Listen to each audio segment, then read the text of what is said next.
Does he want a wife or another winter alone? Clara Hale stood in the frozen mud of Montana territory with two hungry children clinging to her skirts and nowhere left to run. The man across the corral, Elias Crow, the rancher who'd refused every woman in 3 counties, stared back with eyes cold as the coming snow. She didn't beg, she didn't cry. She just asked the one question that would decide whether her children survived the winter. His answer would break her, or save them all. Stay with us until the end. Hit that like button, and comment what city you're watching from so I can see how far Clara's story travels. The stagecoach lurched to a stop in a spray of frozen mud, and Clara Hale didn't wait for the driver to offer his hand. She climbed down with practiced efficiency, her worn boots finding purchase on the slick ground before she turned to lift her children from the compartment. Thomas came first, 6 years old, quiet, watching everything. Then Emma, barely 4, her face pressed against Clara's shoulder, small fists clutching the fabric of her mother's only decent dress. The cold hit like a fist. Late autumn in Montana territory carried the promise of winter in every gust of wind that swept down from the mountains. Clara pulled her shawl tighter and studied the town of Birch Creek with the calculating gaze of someone who'd learned to assess a place for what it could offer versus what it would cost. Not much to look at. A main street of packed dirt, buildings that leaned slightly as if tired of standing, and mountains rising in the distance like judges passing sentence. The general store. A saloon. A church that needed paint. And everywhere, the kind of hard-worn faces that came from living on the edge of survival. "Mama, I'm cold." Emma's voice was small against her neck. "I know, baby. Just a little longer." Thomas said nothing, but his hand found hers and squeezed. That silent gesture of solidarity.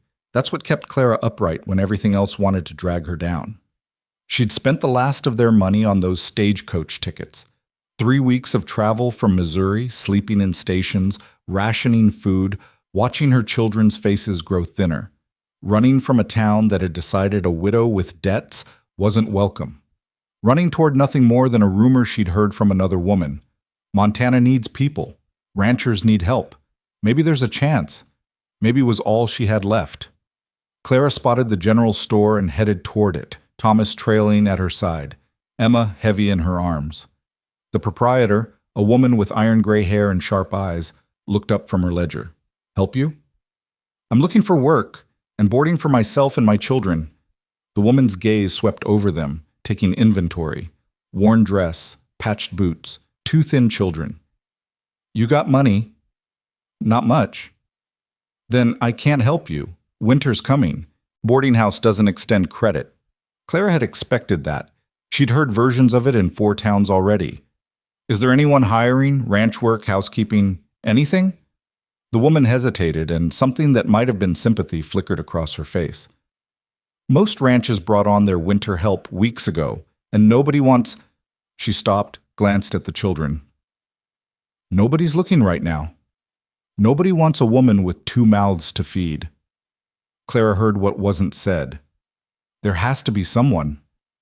"Look, I don't mean to be harsh, but you picked the wrong season to show up without prospects.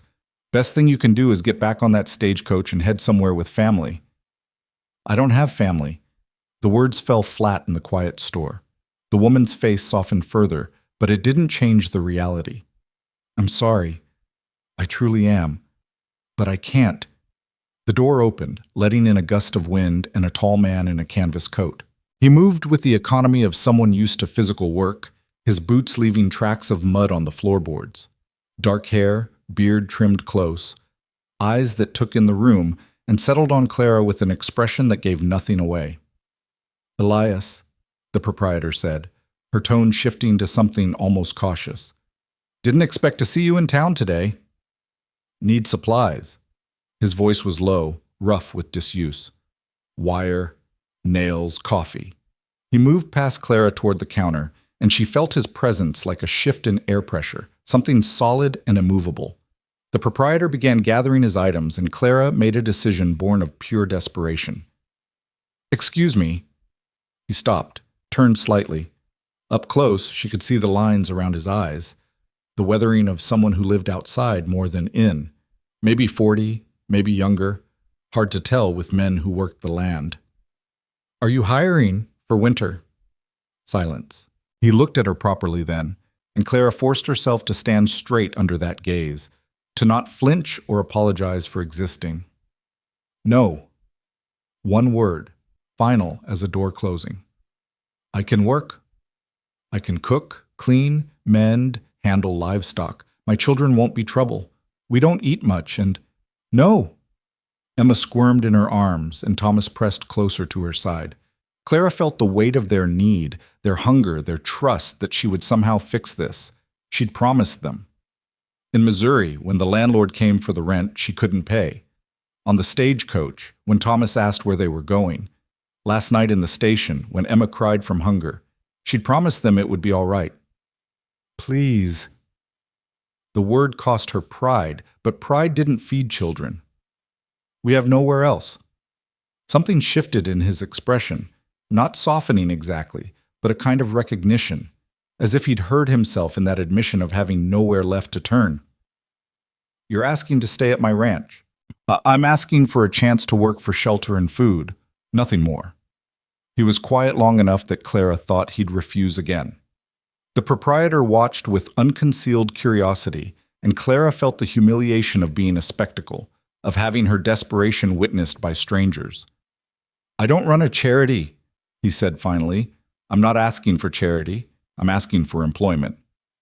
Employment means wages. I don't have wages to spare. Then room and board. For 3. I'll work for it. His gaze dropped to the children, lingering on Thomas's serious face, Emma's wide eyes peering from Clara's shoulder. When he looked back at Clara, something in his expression had shifted again, a decision being made behind walls she couldn't read. What's your name? Clara Hale. These are my children, Thomas and Emma. He nodded once, sharp and businesslike.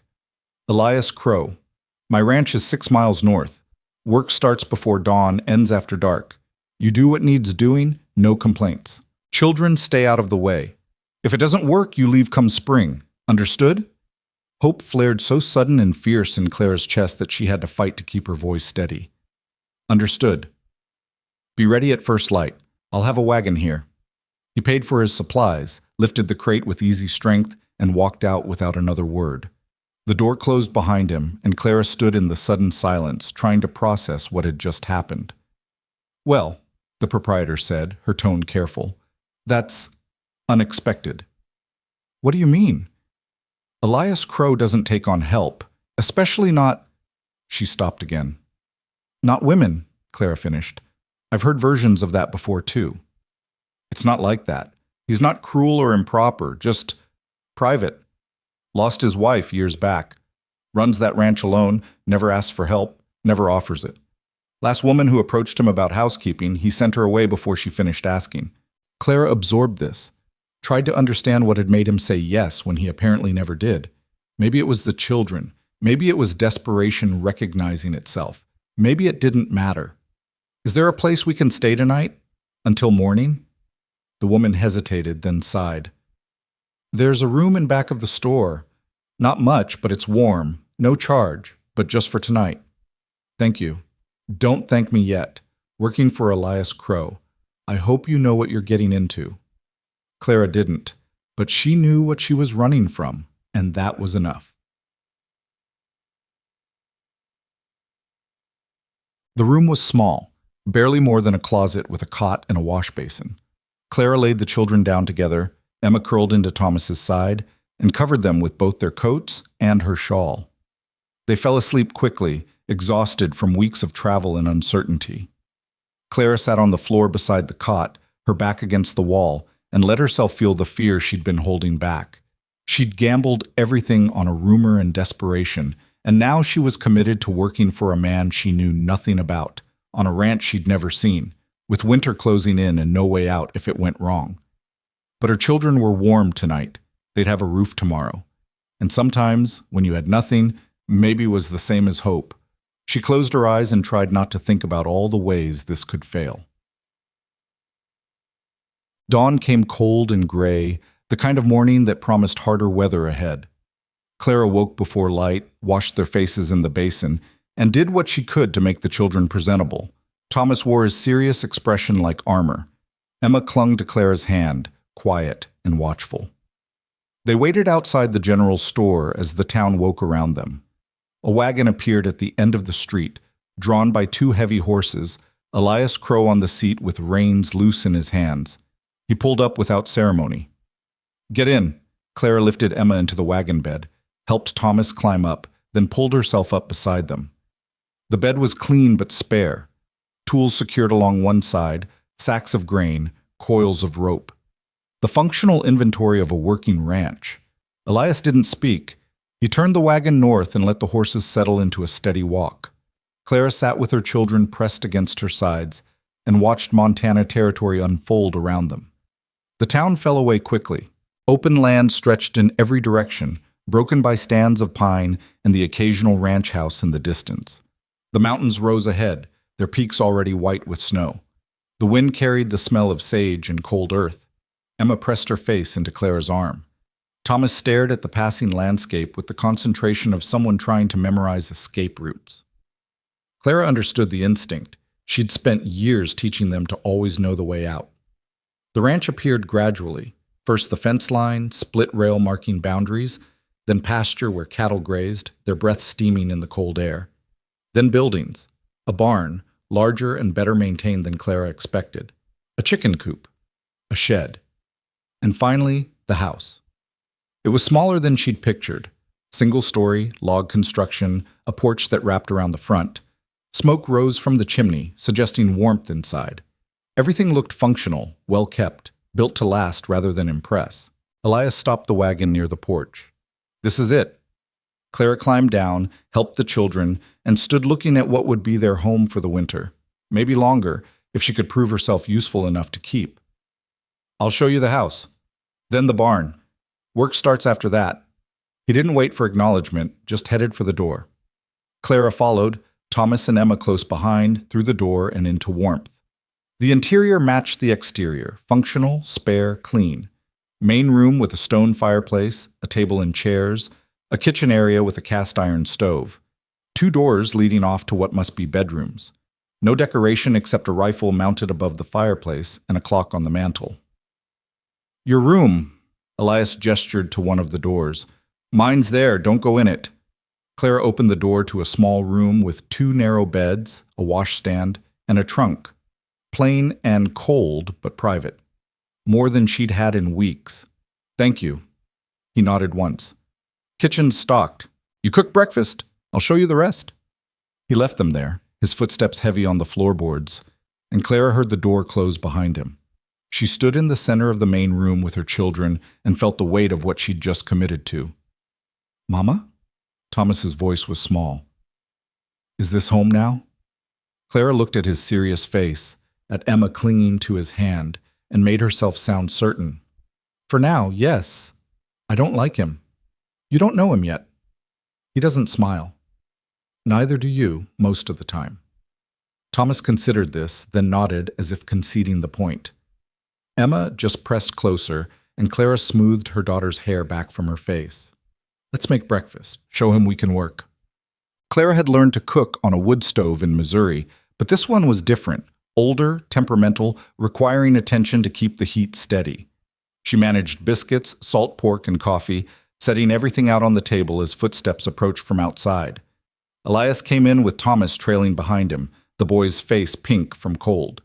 He must have taken him out to see the barn, though neither of them spoke. They sat at the table, and Elias looked at the food with an expression Clara couldn't read. "Thomas can help with the chickens," Elias said. "If he's willing." Thomas glanced at Clara, and she nodded. "He's willing." They ate in silence, the only sound the scrape of forks on plates and the crackle of the fire. Emma sat in Clara's lap, eating slowly, her eyes never leaving Elias's face. He didn't seem to notice or care, focusing on his food with the single-minded attention of someone used to eating alone. When they finished, Clara stood to clear the plates. "What do you need me to do? Can you mend?" "Yes." "There's a pile in my room. Take it to yours to work on. After that, the house needs cleaning. Properly. Hasn't been done in a while." It wasn't criticism, just fact. Clara nodded and collected the pile of clothes from his room, shirts with torn seams, pants with holes worn through the knees. She set up in her room with Emma playing quietly on one of the beds and began the work of repairing what time and labor had damaged. The house fell into a rhythm.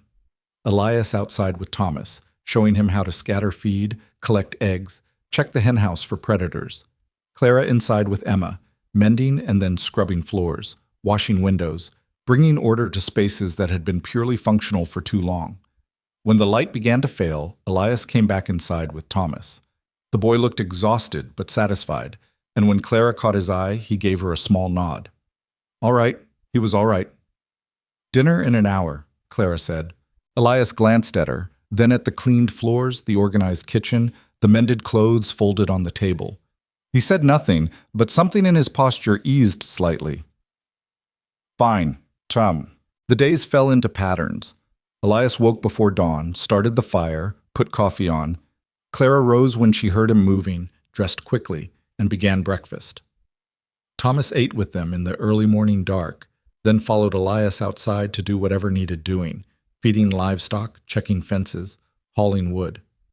Emma stayed inside with Clara, helping in her small way with cooking and cleaning and learning to stay quiet when quiet was needed. Elias didn't talk much. When he did, it was instructions or brief answers to direct questions. He didn't smile. He didn't make small talk. He moved through the house like a man used to solitude, present but separate. But he wasn't cruel. He showed Thomas how to hold the feed bucket, how to approach the horses without startling them, how to check the chicken wire for breaks. When Emma dropped a plate and it shattered, he just swept it up without comment while she cried into Clara's skirt. When Clara struggled with the damper on the stove, he adjusted it without being asked. Silent help, distant kindness. Clara didn't know what to make of him. 3 weeks passed. The weather turned colder, frost appearing on the windows each morning, ice forming at the edges of the water trough. Clara learned the temperament of the stove, the schedule of the ranch, the particular way Elias liked his coffee. She mended everything that needed mending, organized the kitchen until it ran with efficiency, and started planning meals that stretched their supplies without feeling meager. Thomas grew less guarded. He started asking Elias questions about the horses, about the cattle in the far pasture, about how to read weather in the mountains. Elias answered each one with patience, teaching without fanfare.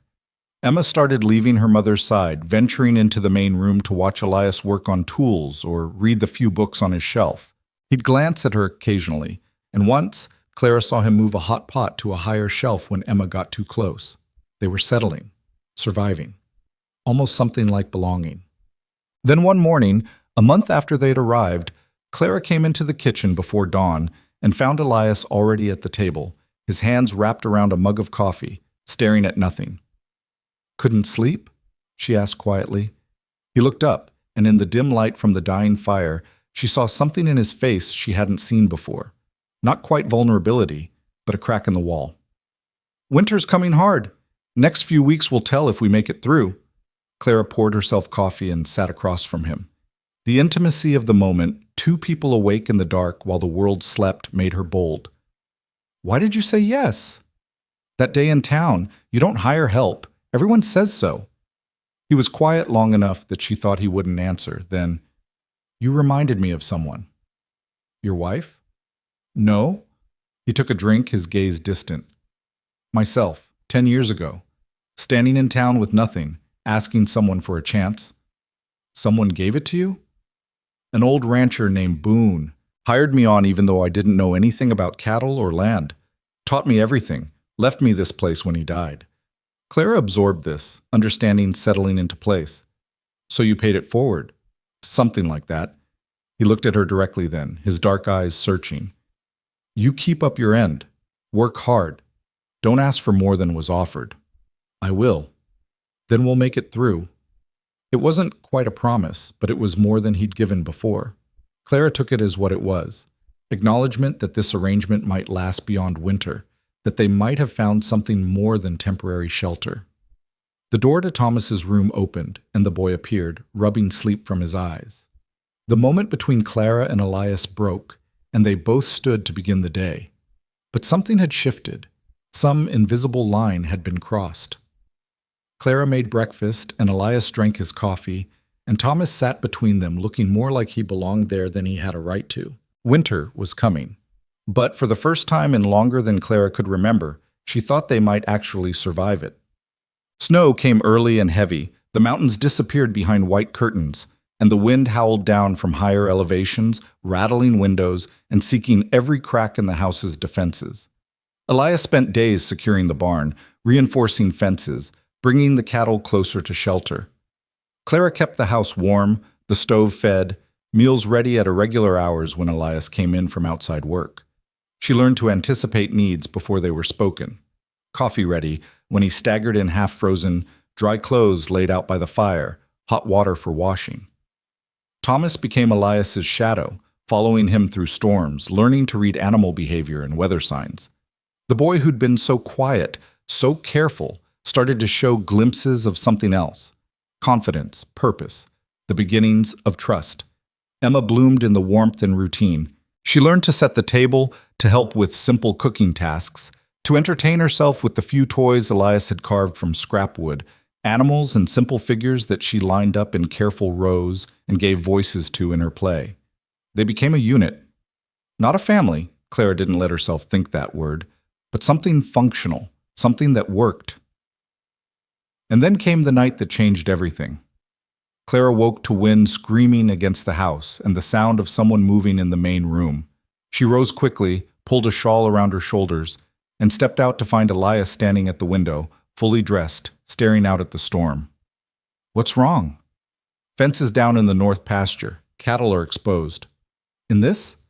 Clara moved beside him, looked out at horizontal snow, at visibility reduced to nothing. "They'll freeze if I don't bring them in." "Then I'll help."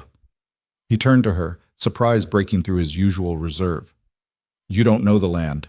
"Then teach me quickly. You can't do it alone." "The children—" "Thomas is old enough to watch Emma for a few hours. They'll stay warm inside." She saw him calculate, weighing risk and necessity. Then he nodded, sharp and decisive. "Get dressed, warm as you can." 10 minutes later, Clara stood in borrowed pants, heavy coat, boots that were too large, and gloves that barely fit. Thomas and Emma watched from their doorway, Emma frightened, Thomas trying to be brave. "Lock the door behind us," Clara told Thomas. "Keep the fire going. We'll be back soon." "Mama, don't go." Emma's voice was small. Clara knelt, kissed her daughter's forehead. "I have to. Be good for your brother." Then she followed Elias out into the storm. The cold was immediate and vicious, stealing breath, burning exposed skin. Clara pulled her scarf over her face and stayed close to Elias as he led the way toward the barn. Inside, they saddled horses quickly, and Elias handed her a coil of rope. "Stay behind me. If you lose sight, follow the fence line back. Don't try to find me. Understand?" Clara understood. Get lost in this, and she'd be dead before dawn. They rode into darkness and wind, the horses plunging through drifts, their breath streaming. Clara lost all sense of direction within minutes, trusting only the shape of Elias ahead of her and the movement of her horse beneath her. The cattle loomed out of the snow like ghosts, huddled against the broken fence, lowing in distress.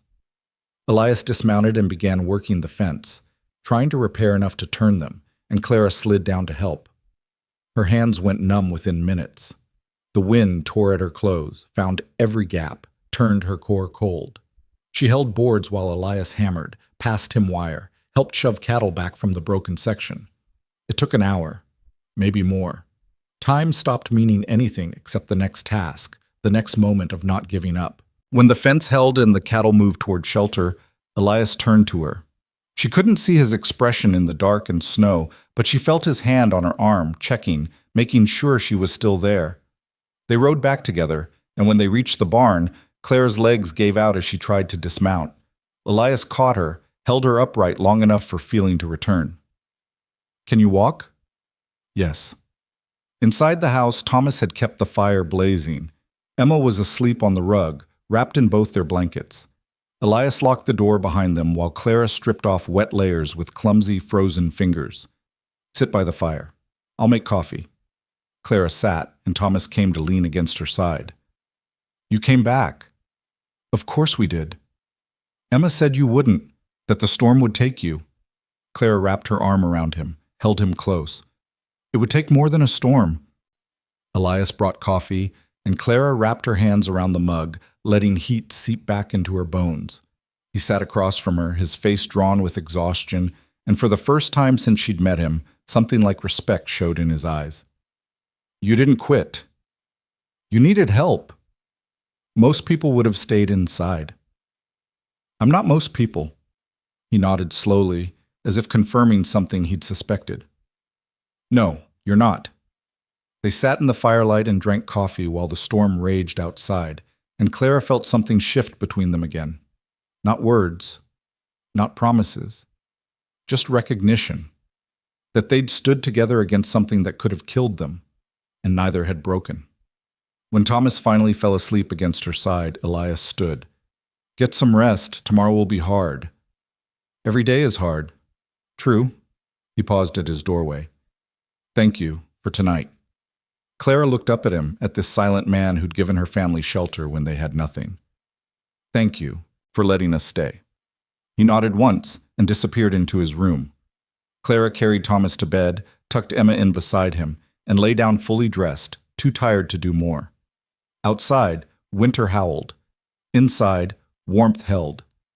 And somewhere in between, Clara felt the first stirrings of something she hadn't let herself feel in years. Not just survival, but the possibility of home. The storm broke 3 days later, leaving the world buried under 2 feet of snow and a silence so complete it felt like the land itself was holding its breath. Clara stood on the porch at dawn, watching the sun turn the drifts into fields of diamonds, and felt the ache in her muscles from those hours in the blizzard. Beside her, Elias studied the horizon with the careful attention of someone calculating damage and survival in equal measure. How bad? She asked. Won't know until we check the herd. Lost some, guaranteed. Question is how many? Wait. Thomas appeared in the doorway, already dressed, his face set with determination. I can help. Elias glanced at him, then at Clara. She saw the question in his eyes and nodded once. The boy had earned the right to be useful. Stay close. Do what I say when I say it. They left together, 2 figures moving through white landscape toward the distant shapes of cattle clustered near the tree line. Clara watched until they disappeared, then turned back inside where Emma sat at the table drawing pictures in the frost on the window. Mama, will they be all right? Yes, baby, they'll be fine. But Clara had learned that fine was relative, that survival came in degrees, and that winter in Montana didn't make promises it couldn't keep. She spent the morning cleaning, cooking, preparing for whatever news they'd bring back. The house felt too quiet without Thomas's presence, without Elias's solid weight moving through rooms. Strange how quickly she'd grown accustomed to them being there, how empty the space felt in their absence. When they returned hours later, Thomas looked exhausted but proud, and Elias's face carried the grim satisfaction of someone who'd expected worse. 12 head lost, he said, shrugging out of his coat. Could have been 50. We'll manage. Clara had learned not to offer sympathy for things that couldn't be changed. She poured coffee instead, set out food, and let the warmth and routine speak for her. Elias ate in silence, but when he finished, he looked at Thomas across the table. You did good work today, kept up, didn't complain. That matters. Thomas straightened, and Clara saw color rise in his cheeks. Thank you, sir. Don't call me sir. Elias is fine. Something passed between them then, man and boy, an acknowledgement that carried weight beyond words. Clara felt her throat tighten with an emotion she didn't want to name, so she stood quickly and began clearing plates. That night, after the children were asleep, Clara found Elias at the table again, working on the ranch accounts by lamplight. She hesitated in the doorway, uncertain if he wanted company, but he glanced up and gestured to the chair across from him. Can't sleep? Not used to being this tired and this warm at the same time. She sat, wrapped her hands around the mug of tea she'd brought. In Missouri, winter meant choosing between food and heat. We usually chose food. That why you left? Clara considered how much to tell him, how much truth he'd earned. My husband died 2 years ago. Accident at the mill. Left debts I couldn't pay. The landlord gave me a month, then another, then stopped being patient. One morning I woke up and knew we had to leave before they took the children. They'd do that? Orphanage. Said I couldn't provide proper care. Her voice stayed steady, but her hands tightened on the mug. So we ran, spent everything on those stagecoach tickets, and prayed Montana would be different. Elias was quiet, his pen still on the ledger. When he spoke, his voice was lower than usual. I came here with nothing, too. After my wife died, I couldn't stay where we'd been. Too many ghosts. Boone took me on, taught me, and when he passed, left me this place. Said everyone deserves a second chance at living. You loved her, your wife. I did. He looked down at his hands, scarred and calloused from years of work. Sarah. She got sick one winter, fever that wouldn't break. Doctor couldn't save her. After that, I figured being alone was easier than risking that kind of loss again. Clara understood that logic, had built her own walls with similar reasoning. But sitting here in the lamplight, exhaustion making them both honest, she found herself saying what she hadn't planned to admit. I was afraid you'd send us away after the storm, that helping you would prove we were more trouble than we're worth. Elias looked up, and in his eyes she saw surprise, followed by something that might have been regret. That night proved the opposite. You didn't have to come out there. Could have stayed safe inside. The cattle needed to be saved. The cattle are my problem. You made them yours. We live here now. Your problems are ours. Clara held his gaze, making sure he understood. That's what staying means. He studied her face for a long moment, and Clara had the sense of being assessed not for weakness, but for truth. Finally he nodded, slow and deliberate. Then we agreed. You're not just working for room and board anymore. What am I doing? Building something that lasts. The words hung between them, weighted with implications neither of them was ready to fully examine. Clara took a sip of tea to cover her reaction, and Elias returned to his ledger, but the air felt different now, charged with possibility. When Clara finally stood to go to bed, Elias spoke without looking up. Your husband. He was lucky to have you. I don't think he saw it that way, toward the end. Then he was a fool. Clara's breath caught, but Elias didn't elaborate, just kept writing numbers in neat columns as if he hadn't said anything significant. She left him there and went to bed with those words circling in her mind, trying not to let them mean too much. Winter settled in with the permanence of stone. The days grew shorter, the cold deeper, and the work took on the relentless quality of survival against odds. Clara learned to move through the house in darkness, starting fires and making breakfast before the sun thought about rising. She learned which boards creaked, where the drafts came from, how to keep Emma entertained when they couldn't go outside for days at a time. Thomas transformed under Elias's teaching. The quiet, watchful boy began speaking more, asking questions about everything from how to read tracks in snow to why cattle grouped certain ways in cold weather. Elias answered each question with patience, showing Thomas how to think through problems rather than just memorizing solutions. One morning, Clara watched through the window as Elias taught Thomas to split wood. The boy's first attempts were awkward, the axe bouncing off the log, but Elias corrected his stance, adjusted his grip, and let him try again. And again. When Thomas finally split the log clean through, Elias's nod of approval was small, but unmistakable, and Thomas stood taller. He's good with him, Clara murmured. Emma looked up from the dough she was helping knead. Who? Elias, with your brother. He's nice. Quiet nice, not loud nice, Clara smiled at the distinction. That's exactly right. Do we get to stay forever? The question was asked with a child's directness, without understanding how complicated forever could be. Clara chose her words carefully. We get to stay as long as we're welcome and useful. But I want to stay forever. I know, baby. Me too. It was the first time Clara had admitted it, even to herself. Somewhere between arriving with nothing and fighting through a blizzard to save cattle, between learning the rhythm of this house and watching her children grow steady, she'd stopped thinking of this as temporary. She'd started thinking of it as home. That realization should have frightened her. Instead, it settled into her bones like warmth. December brought brutal cold and a trip to town for supplies. Elias hitched the wagon and bundled them all in blankets for the journey, Thomas riding up front with him, Clara and Emma in back. The 6 miles felt longer in winter, the landscape stark and beautiful.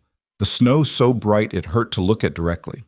Birch Creek looked smaller under snow, the buildings hunched against wind, smoke rising from chimneys in straight lines. They stopped at the general store, and Clara felt eyes following them as they entered together, the silent rancher and the widow with her children. She'd grown used to curiosity in the past months, to whispers that stopped when she came near. The proprietor looked up from her counter, and something like satisfaction crossed her face. "Well, you're still here."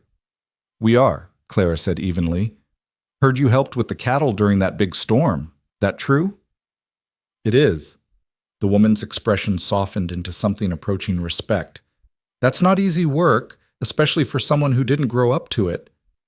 "Nothing about surviving winter is easy." "No, I suppose not." She turned to Elias, who was studying a list he'd pulled from his pocket. "The usual supplies?" "Yes. And some fabric, whatever Clara needs for making clothes." Clara looked at him sharply. "That's not necessary. Children are growing. They need things that fit. Pick what you need." He said it matter-of-factly, as if providing for them was simply logical rather than generous. Clara felt warmth spread through her chest, gratitude mixed with something deeper that she pushed down before it could take root. While Elias discussed supplies with the proprietor, Clara moved to the fabric section with Emma, running her hands over bolts of sturdy cotton and wool. Not fancy, but good quality, the kind that would last through hard use and multiple children. "Mama, can I have blue?" "We'll see what we can afford." Elias said to get what you need. Thomas had appeared beside them, his tone carrying the beginning of protectiveness. He meant it. Clara looked at her son, at the way he stood straighter now, the way he watched over his sister, and felt pride surge through her. "All right, blue it is." They loaded the wagon with supplies and fabric, and Elias drove them back through cold that seemed to intensify with the setting sun. Emma fell asleep against Clara's side, and Thomas dozed up front, his head dropping to his chest. Clara watched the mountains darken against the sky and felt the strange contentment of having what she needed, of being part of something larger than her own survival. When they reached the ranch, Elias helped unload while Clara got the children inside and started dinner. The routine had become so natural she didn't think about the steps anymore, just moved through them with the efficiency of practice. By the time Elias came in from securing the horses, food was on the table and the house was warm. They ate together, Emma chattering about the town, Thomas quiet but present, Elias listening with the attention he gave to everything. After dinner, Clara began cutting fabric while Emma watched, and Thomas pulled out the book Elias had been reading to him about frontier survival. "Can we read tonight?" Thomas asked. Elias glanced at Clara and she nodded. "I'll clean up. You two go ahead." She worked in the kitchen while their voices drifted from the main room, Thomas struggling over words, and Elias correcting gently, never impatient, always encouraging. The domestic simplicity of it, dishes and reading and warmth, struck Clara with unexpected force. This was what she'd wanted in Missouri, this quiet peace, this sense of safety. She'd thought it was gone forever when her husband died, thought that kind of life was for other people. But here it was, built from desperation and hard work, and the unlikely generosity of a man who'd claimed he didn't want company. When the dishes were done, Clara joined them by the fire, picking up her sewing while Emma curled against her side. Elias finished the chapter and closed the book, and they sat in comfortable silence, the only sound the crackle of burning wood and the wind outside. "Thank you," Clara said quietly, "for the fabric, for teaching Thomas, for all of it." Elias looked at her across the firelight, his expression unreadable. "You've earned it 10 times over." "Still, you didn't have to." "Neither did you, that night in the storm."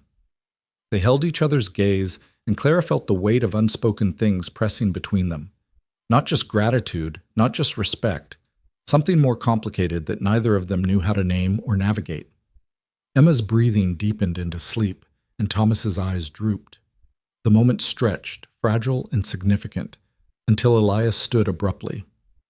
"I'll check the horses. Then bed." He left before Clara could respond, and she was left holding her sleeping daughter, watching the door close behind him, wondering what he was running from and whether it was the same thing she was trying not to run toward. Christmas came quietly. Clara had no gifts to give, But she made the day special with what she had: cinnamon bread saved from precious spices, a chicken roasted with herbs, Emma's favorite dried apple pie. She decorated the main room with pine branches and told the children stories about Christmases past, back when their father was alive and times were easier. Elias disappeared into his room after breakfast and emerged with small wrapped bundles. For Thomas, a knife with a carved handle, small enough for a boy's hand but real, functional, dangerous. Thomas held it with reverence, and Elias showed him how to hold it safely, how to sharpen it, how to respect what it could do. For Emma, a doll carved from wood with yarn hair and a dress sewn from scraps. Awkward work, clearly made by hands more used to tools than sewing, but crafted with care that showed in every detail. Emma clutched it to her chest and named it Sarah, without knowing the significance, and Clara saw something flicker across Elias's face before he turned away. "I didn't know you could carve," Clara said softly. "Haven't in years, since—" He didn't finish, but Clara understood. Since Sarah died. Since he'd put away anything that wasn't strictly necessary for survival. It's beautiful work. It's passable. But his tone carried satisfaction, and when Emma hugged his leg in thanks, he rested his hand briefly on her head before stepping back. Clara had nothing to give but food and effort, but she'd spent days making the house warmer, mending every piece of clothing until it was better than whole, organizing until everything ran with smooth efficiency. It wasn't a gift that could be wrapped, but when Elias looked around at the transformed house, something in his eyes said he understood what she'd given. They ate dinner together, and for once the silence felt celebratory rather than heavy. Afterward, Elias pulled out a bottle of whiskey, saved for occasions, he said, and poured 2 small glasses. They sat by the fire while the children played with their gifts, and Clara sipped the burn of good whiskey and felt something close to happiness. "This is the best Christmas we've had in years," she said. "It's the first Christmas I've celebrated in 5 years," Elias replied. Clara looked at him, at the lines around his eyes that were softening slightly in the firelight, and felt brave enough to ask what she'd been wondering. "Why did you stop?" "Didn't see the point. One day was the same as another when you're alone." "And now?" He took a drink, considered. "Now there are children who deserve to remember good things." "Just the children?" His gaze found hers, held it. "No, not just the children." The admission hung between them, weighted with implications that Clara wasn't sure either of them was ready to face. She looked away first, back to the fire, but she felt his attention linger before he too turned to watch the flames. That night, after the children were asleep and the house had settled into darkness, Clara lay awake thinking about the gifts Elias had made, about hands that knew how to work wood and leather, also knowing how to make something beautiful for a little girl. About a man who'd claimed to want solitude, choosing to celebrate with people he could have kept at arm's length. About the way he looked at her sometimes when he thought she wasn't watching, with something that might have been longing mixed with fear. She understood that fear. She felt it too. The terror of hoping for something more than survival, of letting herself imagine a future that included more than just making it through winter. Hope was dangerous when you'd already lost everything once. But lying there in the dark, listening to her children breathe and knowing Elias was just beyond the wall in his own room, Clara let herself hope anyway. January brought the worst cold yet, temperatures that froze breath in your lungs and made metal burn skin on contact. They moved through those weeks in a haze of survival, doing only what had to be done, conserving energy, staying close to the fire. Thomas developed a cough that scared Clara more than she wanted to admit. She made him steam with herbs, wrapped his chest, kept him inside even when he protested. Elias brought snow to melt for the steam and chopped extra wood without being asked, his face grim with shared worry. On the 3rd night of fever, Clara sat beside Thomas's bed while he slept fitfully, and Elias appeared in the doorway with a bottle. "What is it?" "Medicine. Boone gave it to me years ago, said it worked when nothing else did. Tastes like hell, but it helps." Clara took the bottle, read the faded label, and made Thomas swallow a dose despite his protests. Then she waited, watching, praying to whoever might be listening that they hadn't come this far to lose him to winter sickness. Elias didn't leave. He pulled up a chair and sat with her through the night, checking Thomas's fever with the back of his hand, adjusting blankets, keeping the fire fed. When dawn came and Thomas's fever finally broke, Elias's shoulders sagged with relief that matched Claire's own. "Thank you," she whispered, afraid to speak louder and wake him. "He's a good boy. Deserves to get better. He looks up to you." "I know." Elias's voice was rough with exhaustion. "Scares me sometimes, the responsibility of it." "You're doing fine." "Am I?" He looked at her then, really looked, and Clara saw vulnerability she'd never witnessed before. "I don't know how to be what they need, what you need. You're already doing it, every day. You just don't see it. I see you working yourself to exhaustion, keeping this house running. I see Thomas trying to be a man before he's ready. I see Emma scared every time someone raises their voice. I see—" He stopped, shook his head. "I see people who've been hurt, and I don't know how to make it better." Clara reached across the space between their chairs and took his hand. His fingers were warm and calloused, and they closed around hers with surprising gentleness. "You make it better by being here, by showing up every day, by teaching Thomas and carving dolls for Emma and giving us a home when we had nothing. That's enough, Elias. More than enough." He stared at their joined hands as if trying to understand how they'd gotten there, and Clara realized this might be the first time he'd let anyone touch him with tenderness since Sarah died. The thought made her heart ache. "I don't want you to leave," he said finally, so quiet she almost missed it. "When spring comes, I know that was the arrangement, but we don't want to leave either." His eyes snapped to hers, searching for truth. "You mean that?" "Yes. This is home now, if you'll have us." "Clara." He stopped, struggling with words, and she waited, giving him time. "I'm not good at this. At people. At saying what I mean. I've noticed." A ghost of a smile crossed his face. "But I need you to know that having you here, all of you, it's changed things. Changed me. I don't want to go back to being alone." "Then don't." "It's not that simple." "Why not?" He looked down at their hands again, his thumb moving slowly across her knuckles. "Because I don't just want you to stay as my housekeeper. I want—" He broke off, shook his head. "It's too much. Too soon." Clara's heart was hammering, but she kept her voice steady. "Then tell me when it's not too soon. I don't know if I'll ever be ready." "That's all right. I'm not going anywhere." Thomas stirred in the bed, and the moment broke. Elias released her hand and stood, suddenly awkward, and Clara let him go, even though part of her wanted to pull him back, make him finish what he'd started to say. But maybe this was enough for now. Maybe knowing he wanted them to stay, that he felt something more than obligation, maybe that was the beginning of something neither of them had to name yet. February arrived with slightly warmer temperatures and the first hints that winter wouldn't last forever. The snow began to melt in patches, revealing frozen earth underneath. Birds appeared, heading north, and the cattle grew restless with approaching spring. Thomas recovered fully and threw himself back into work with renewed energy. Emma lost a tooth and carefully saved it, asking Elias if he believed in tooth fairies. He'd looked baffled, and Clara had explained, and that night a penny appeared under Emma's pillow that made her squeal with delight. "You didn't have to do that," Clara said the next morning. "She believed," Elias said simply, as if that explained everything. Maybe it did. They fell into new rhythms, easier ones, built on months of learning each other's patterns. Clara could read Elias's moods now, knew when he needed silence and when he was open to conversation. He anticipated her needs too, appearing with supplies before she asked, fixing things that needed attention, helping with heavy work without being summoned. The children moved between them with increasing comfort, treating the house as theirs, treating Elias as something more than the man who owned the ranch. Not quite a father, none of them were ready for that word, but something significant nonetheless. One evening, Clara found Elias teaching Emma to read, his patience with her slow progress infinite. He sounded out words, praised attempts, never showed frustration when she struggled.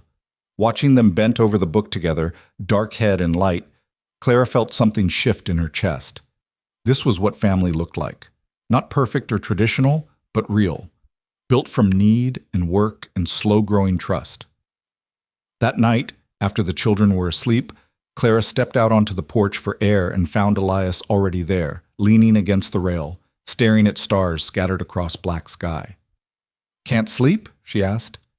"Thinking." "About?" He glanced at her, then back at the sky. "About how quiet this place used to be. How I told myself I preferred it that way." "Do you miss it? The quiet?" "No." He said it firmly, without hesitation. "I miss who I was before loss made me afraid of having anything to lose. But I don't miss the emptiness." Clara moved beside him, close enough to feel his warmth in the cold air. "I was afraid too. Still am, sometimes. Afraid this will end. That something will happen and we'll have to leave." "Nothing's going to happen." "You can't promise that." "No, but I can promise I won't send you away. Not unless you want to go." Clara looked up at him, at the strong profile and guarded eyes. "I don't want to go." "Then stay." He turned to face her fully, and his voice dropped lower. "Stay and let me try to be what you need. I'll probably make mistakes. I'll be silent when I should talk and awkward when I should be smooth.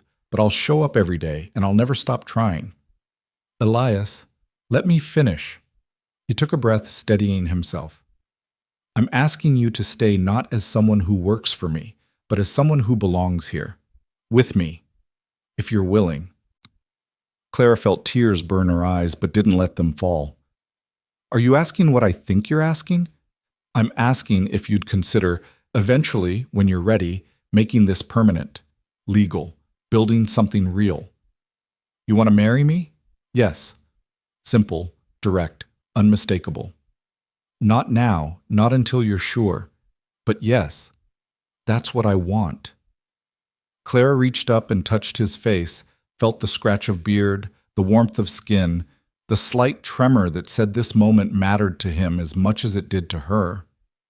"Ask me again when the snow melts, when winter's over and spring comes. Ask me then, and I'll give you my answer." "Why wait?" "Because I want you to be sure. I want us both to be sure this isn't just survival or convenience or winter making us hold on to what's warm. I want it to be real." He caught her hand, pressed it against his cheek. "It is real." "Then it'll still be real in spring." He nodded slowly, accepting her terms, and Clara stood on the porch with her hand in his and let herself believe that maybe, finally, they'd found something worth building on, something that could last beyond winter, beyond fear, beyond everything they'd both lost. The stars wheeled overhead, cold and distant and beautiful, and below them, two people stood in the darkness and held on to hope. Spring arrived not with gentleness, but with violence. The snow melted in rushing torrents that turned the ground to mud and swelled the creek until it threatened to jump its banks. Water poured off the mountains in cascades that carved new paths through rock and earth, and the air smelled of thaw and raw dirt and things coming back to life. Clara stood at the window watching brown water race past the house, her hand pressed against the glass, thinking about promises made under stars and questions that would need answers soon. Behind her, Emma hummed while playing with her doll, and from outside came the sounds of Elias and Thomas working to reinforce the creek bank with sandbags and timber. The work was endless. Mud tracked through the house no matter how many times Clara swept. Clothes stayed damp from rain that fell in sheets, and the chickens refused to lay in weather that kept them huddled and miserable. But underneath the chaos of spring runoff was the undeniable truth that winter had ended, that they'd survived, and that the conversation Clara and Elias had left unfinished was waiting for them both. She saw it in the way he looked at her across the dinner table, question and patience mixed together. She felt it in her own chest when she watched him with the children, when he taught Thomas to read water levels or carved Emma another animal for her collection. The certainty that this was what she wanted, tempered by the fear of saying it aloud and making it real. One morning, the rain finally stopped. Clara woke to silence and opened the door to find the world washed clean, the sky scrubbed blue, and Elias standing in the yard looking at land transformed.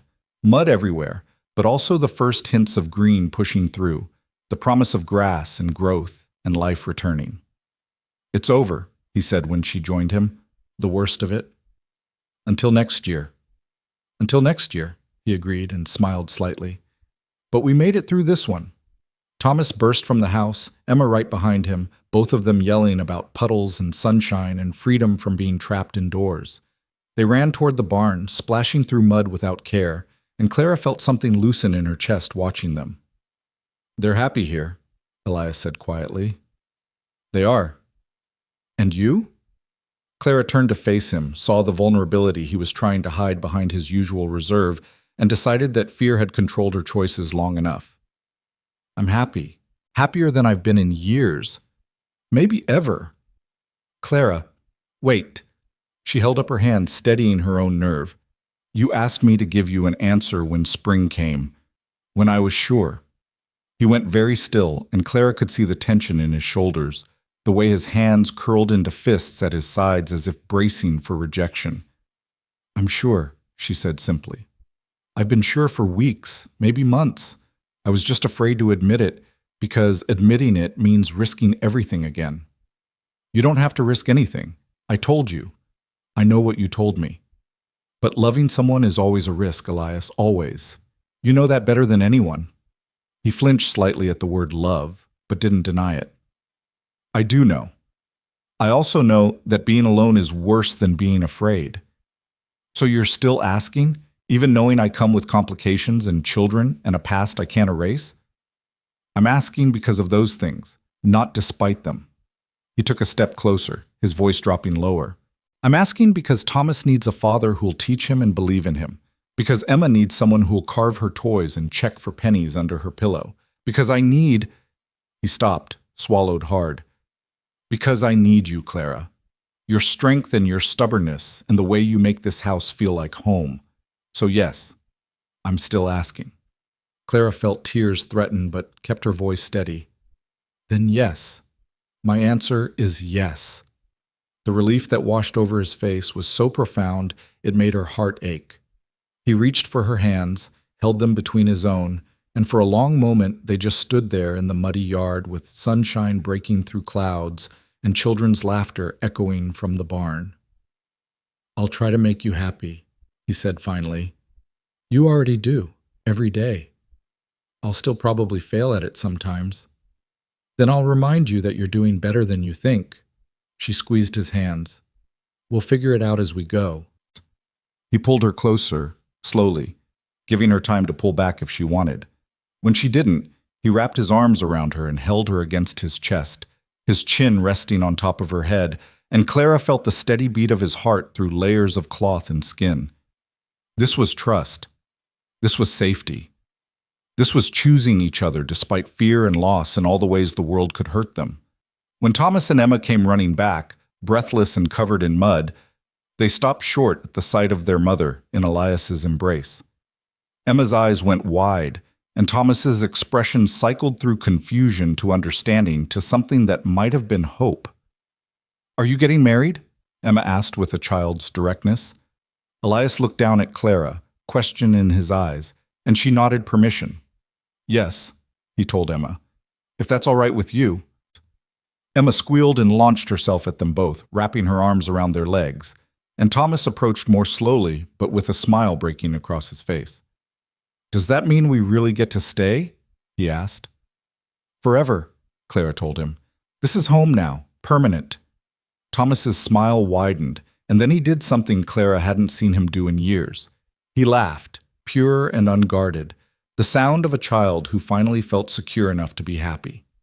Elias reached out and ruffled his hair, and Thomas didn't pull away, just leaned into the touch, like he'd been waiting for permission. They stood together in the yard, 4 people who'd found each other through desperation and need, and Clara thought about how sometimes the best things came from the worst circumstances, how home could be built from nothing if you had the courage to try. The wedding happened 2 weeks later in the church that needed paint, with the proprietor from the general store and her husband as witnesses. Clara wore the dress she'd arrived in, mended and cleaned until it looked almost new, and Emma wore blue made from the fabric Elias had bought. Thomas stood beside Elias in clothes that finally fit, his hair combed, his face serious with the weight of the occasion. The preacher kept it simple, speaking about commitment and faith and building life together. When he asked Elias if he took Clara as his wife, Elias's voice was steady and sure. When he asked Clara the same, she looked into Elias's eyes and spoke her vow with the same certainty. They sealed it with a brief kiss, awkward and sincere. And when they turned to face the handful of people who'd gathered, Clara saw approval on most faces. The proprietor wiped her eyes, and her husband clapped Elias on the shoulder with the gruff affection of someone witnessing something he'd thought would never happen. Afterward, there was cake that Clara had made, and coffee that Elias kept refilling, and people offered congratulations and advice in equal measure.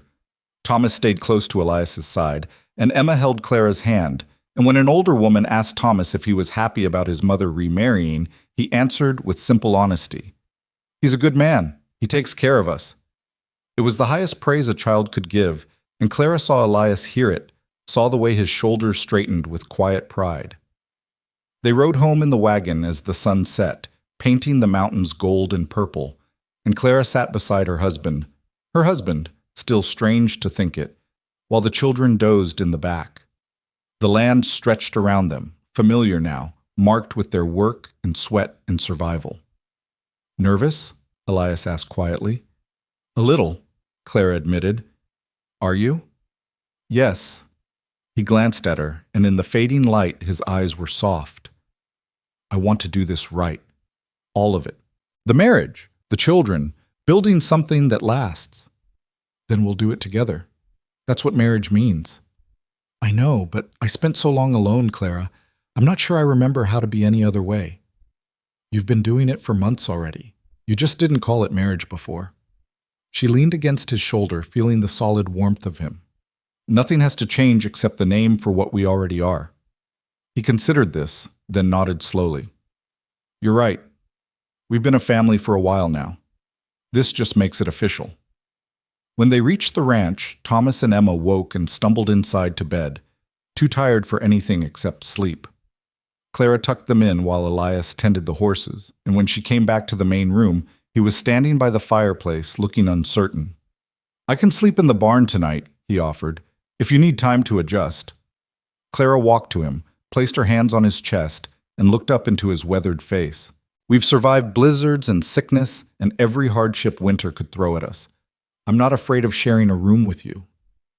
Relief flickered across his expression. "I won't. We don't have to—" "Elias." She smiled at his awkwardness.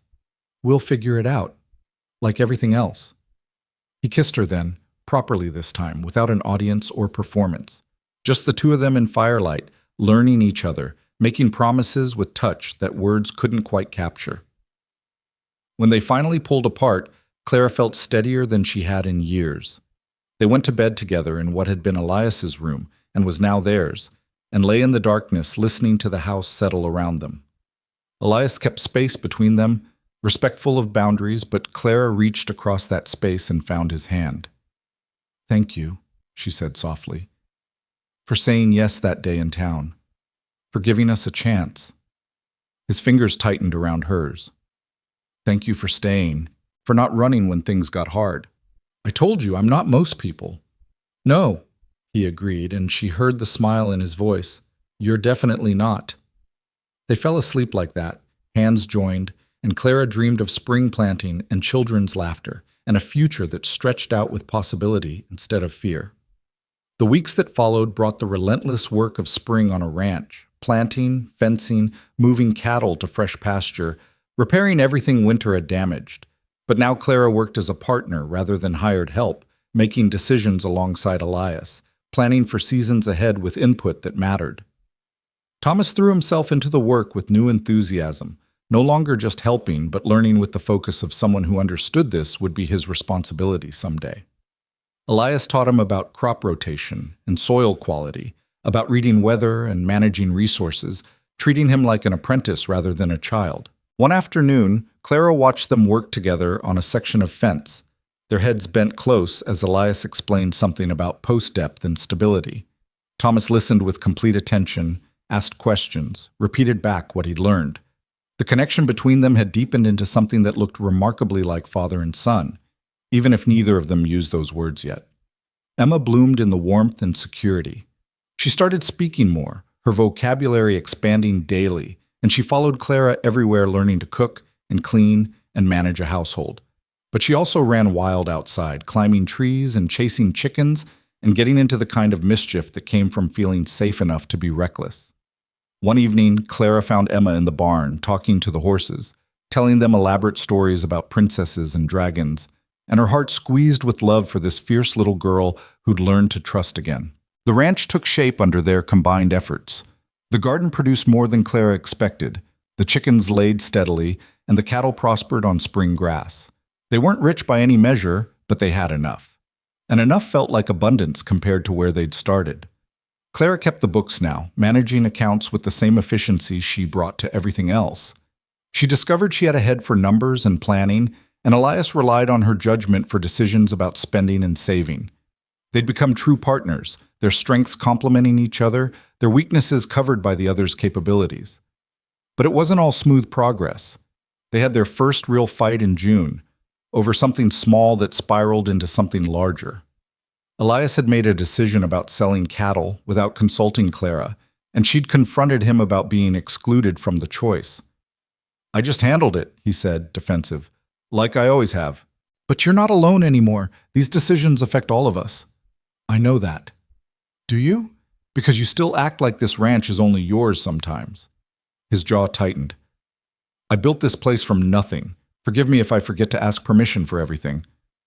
"I'm not asking for permission, I'm asking for partnership." They stared at each other across the kitchen table, tension crackling between them, and Clara saw the moment Elias realized she was right. His shoulders dropped, and he ran a hand through his hair in frustration. "You're right. I'm sorry. Old habits. I know change is hard, but we're supposed to be in this together. We are. I just..." He struggled for words. "I spent so long only having to consider myself. It's taking time to remember there are other people who matter." Clara's anger softened. "I understand, but you need to try harder. We all do." "I will. I promise." And he did. After that fight, Elias made a conscious effort to include Clara in decisions, to ask her opinion, to treat their planning as collaborative. It wasn't perfect. He still made assumptions sometimes, but the effort was genuine, and that's what mattered. Summer settled over the ranch with heat and long days that stretched work from dawn until dark. They fell into bed exhausted each night, too tired for anything except sleep. But there was satisfaction in the exhaustion, the bone-deep knowledge that they were building something worthwhile. Clara's body changed in subtle ways, settling into the rhythm of physical work, growing stronger and more capable. Her hands developed calluses, her arms muscle. And when she caught her reflection in the window, she barely recognized the woman looking back. Not broken anymore, not running, just present and whole, and exactly where she belonged. One evening, she was washing dishes when Elias came up behind her and wrapped his arms around her waist, his chin resting on her shoulder. The gesture still felt new enough to surprise her, and she leaned back into his warmth. "What's this for?" "Nothing. Just wanted to." Clara smiled and covered his hands with her soapy ones. "The children will see." "Let them. They should know their parents care about each other." Parents. He'd said it so casually, as if it were obvious, as if Thomas and Emma were his in truth as well as law. Clara felt emotion swell in her throat. "You're good to them. They make it easy." He pressed a kiss to her neck. "You all do." They stood like that while the light faded and the sounds of evening settled around them, crickets and frogs and distant cattle lowing. Inside, Thomas read to Emma from one of Elias's books, his voice patient with her interruptions and questions. The house felt full in a way that had nothing to do with bodies occupying space and everything to do with life being lived together. Clara thought about the stagecoach that had brought her here, about standing in the mud asking a stranger for a chance, about all the moments of fear and doubt and desperate hope that had led to this. If someone had told her then that she'd end up here, married, settled, happy, she wouldn't have believed them. But here she was. Here they all were, built from nothing into something real. July brought a surprise visitor. Clara was hanging laundry when she heard a wagon approach and looked up to see an unfamiliar man driving toward the house. He was older, maybe 60, with white hair and a face marked by weather and years. Elias appeared from the barn, and Clara saw recognition flash across his face, followed by something that looked like shock. He walked toward the wagon slowly, and the man climbed down with a slight grimace that suggested old injuries. "Elias Crow, heard you got yourself married." "Mr. Boone," Elias's voice was rough. "I thought you were dead." "Almost was. Took a fall 2 years back that laid me up for months. Sold my place in Wyoming and headed south for my health. Just got back and heard the news." He looked past Elias to Clara. "This the wife?" Clara approached, wiping her hands on her apron, and felt the weight of this man's gaze. This was Boone, the rancher who'd given Elias his start, who'd left him this land. The man whose generosity had made everything possible. "Clara Crow," she said, offering her hand. "It's an honor to meet you." Boone shook her hand firmly, his eyes sharp despite his age. "Elias was just a kid when I found him. Didn't know a damn thing about ranching. Stubborn as hell, though, and willing to learn. Looks like he learned well." "He did," Clara agreed. "This place runs smooth because of him." "And you, from what I hear in town. They say you're the reason this ranch survived last winter." Clara glanced at Elias, saw something like pride in his expression. "We survived it together." Boone nodded slowly, studying them both. "Good. That's how it should be. Partnership." He looked around at the land, the buildings, the improvements visible everywhere. "You've done well, Elias. Better than I hoped. Because you gave me the chance. I gave you the land. You made it worth something." Boone's gaze drifted to the house where Thomas had appeared in the doorway, curious. "That your boy?" "Stepson, Thomas." "Looks like a worker." "He is. Good kid, smart, wants to learn." Boone smiled slightly. "Just like you were. Life's got a way of coming full circle if you let it." They invited him to stay for dinner, and Boone accepted. Clara cooked while the men talked on the porch, catching up on years and changes, and she listened to Elias tell Boone about the ranch's operations with the confidence of someone who knew his business inside and out. At dinner, Boone charmed Emma with stories about wild horses and mountain lions, and challenged Thomas with questions about ranching that tested what the boy had learned. Thomas answered carefully, looking to Elias for confirmation, and Boone nodded approval at each correct response. "You're teaching him right," Boone told Elias. "Same way I taught you, knowledge that lasts." After dinner, when the children were in bed and Clara was cleaning up, she heard Boone's voice drift through the open window. "You look happier than I've ever seen you, more settled." "I am," Elias replied. "Didn't think I would be again, but Clara changed that. She's strong, has to be, to survive out here with 2 kids and a stubborn man." Elias laughed quietly. "She's stronger than I am most days." "The good ones usually are. Sarah was like that too, remember? Kept you in line when you got too focused on work." There was a pause, and Clara held her breath, wondering how Elias would respond to hearing his first wife's name spoken aloud. "I remember," he said finally. "Took me a long time to stop feeling guilty about moving on." "Nothing to feel guilty about. Sarah would want you happy, and from what I can see, Clara makes you happy." "She does, her and the kids. Never thought I'd have family again, but here we are." Clara's eyes burned with tears she wouldn't let fall. She finished the dishes quietly and gave the men their privacy, but she carried Boone's words with her to bed that night. The good ones usually are. She hoped he was right. Boone left the next morning with promises to visit again, and Elias stood watching the wagon disappear with an expression Clara couldn't quite read. "You all right?" she asked. "Yeah, just strange, seeing him again. Brings back a lot of memories." "Good ones?" "Mostly. He saved my life, Clara. Not dramatically, but in the ways that count. Gave me purpose when I had none." Clara took his hand. "And now you're doing the same for Thomas." He looked down at their joined hands, then back toward the house where Thomas was feeding chickens with Emma chattering beside him. "I hope so. I want him to have what Boone gave me, a foundation, something to build on." "He will. You're giving him that every day." They stood together in the morning sun, watching their children work, and Clara felt the weight of responsibility and possibility balanced equally. They were building more than a ranch now. They were building a legacy, a future, something that would outlast them if they did it right.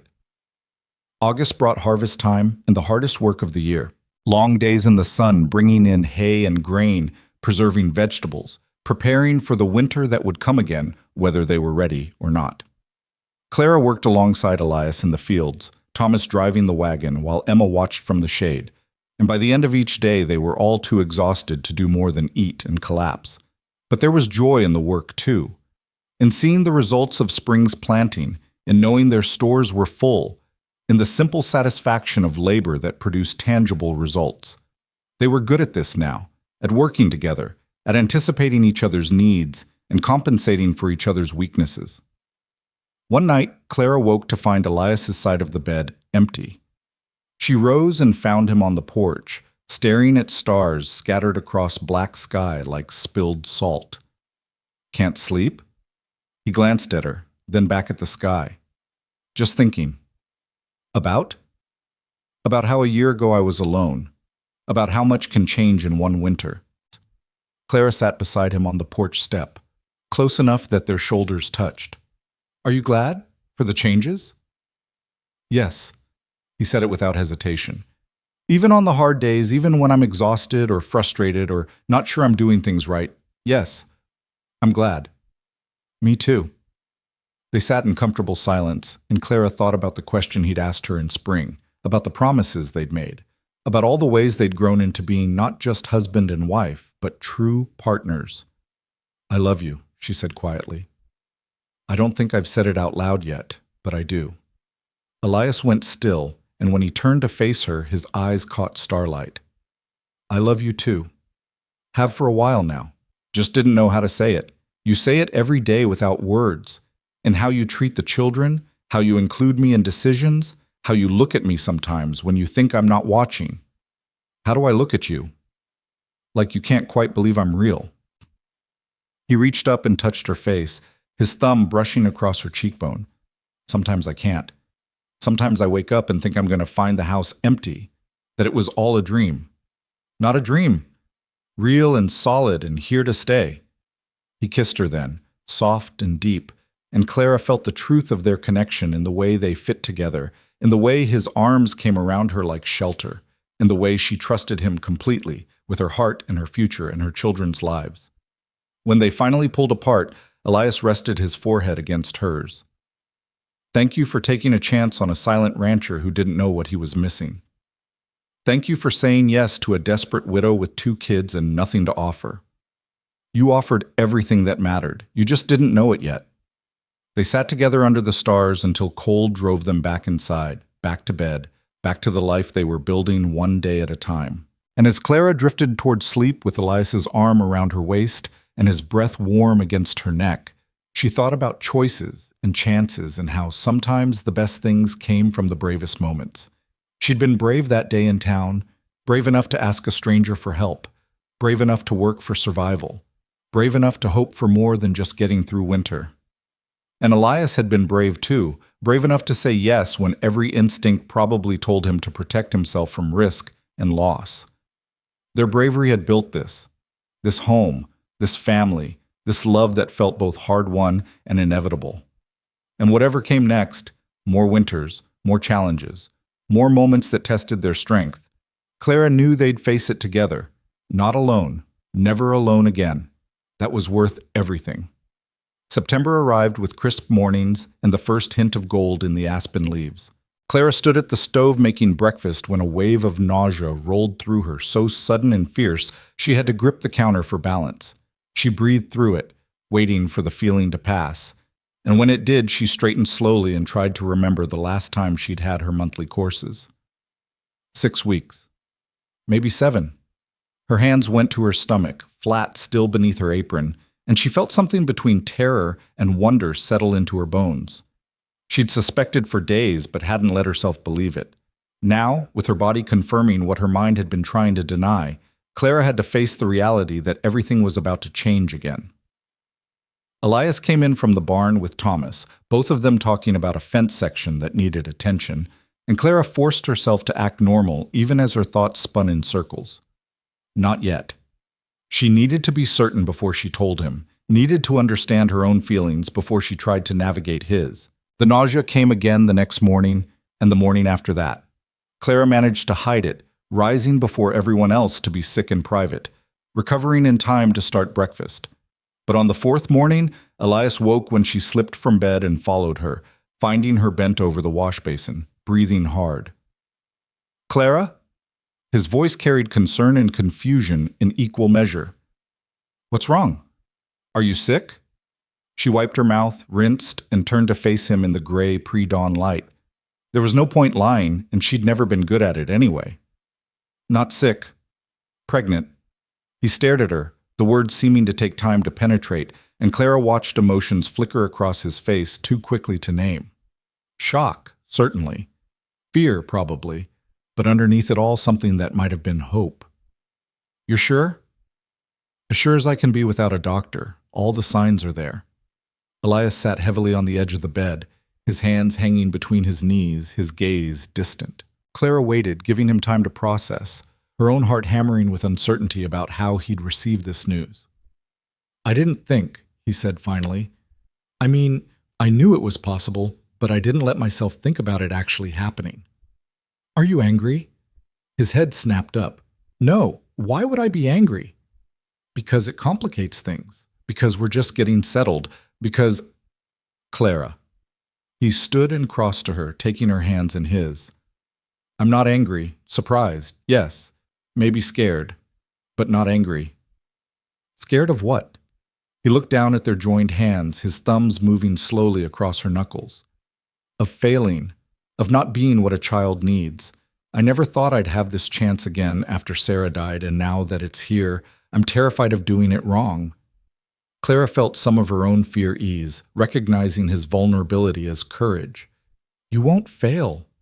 Look at how you are with Thomas and Emma. You're already a father and everything but blood."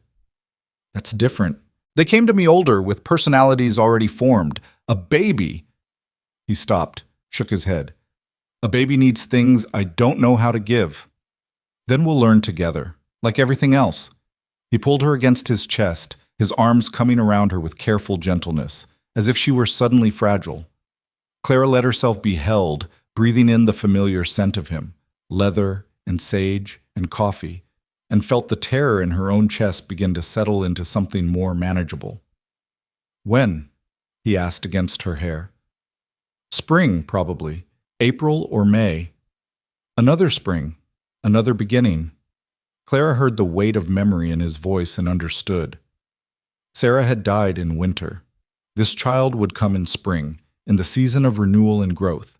It felt significant, though she couldn't say exactly why. They stood together as the sky lightened beyond the window, holding each other through the enormity of what was coming, and when Emma's voice called from the other room, they pulled apart and went to face the day as if everything hadn't just shifted beneath their feet. Clara told the children that evening after dinner, with Elias beside her for support. Thomas's face went through several expressions before settling on cautious pleasure, and Emma bounced with excitement that required no processing time at all. "A baby!"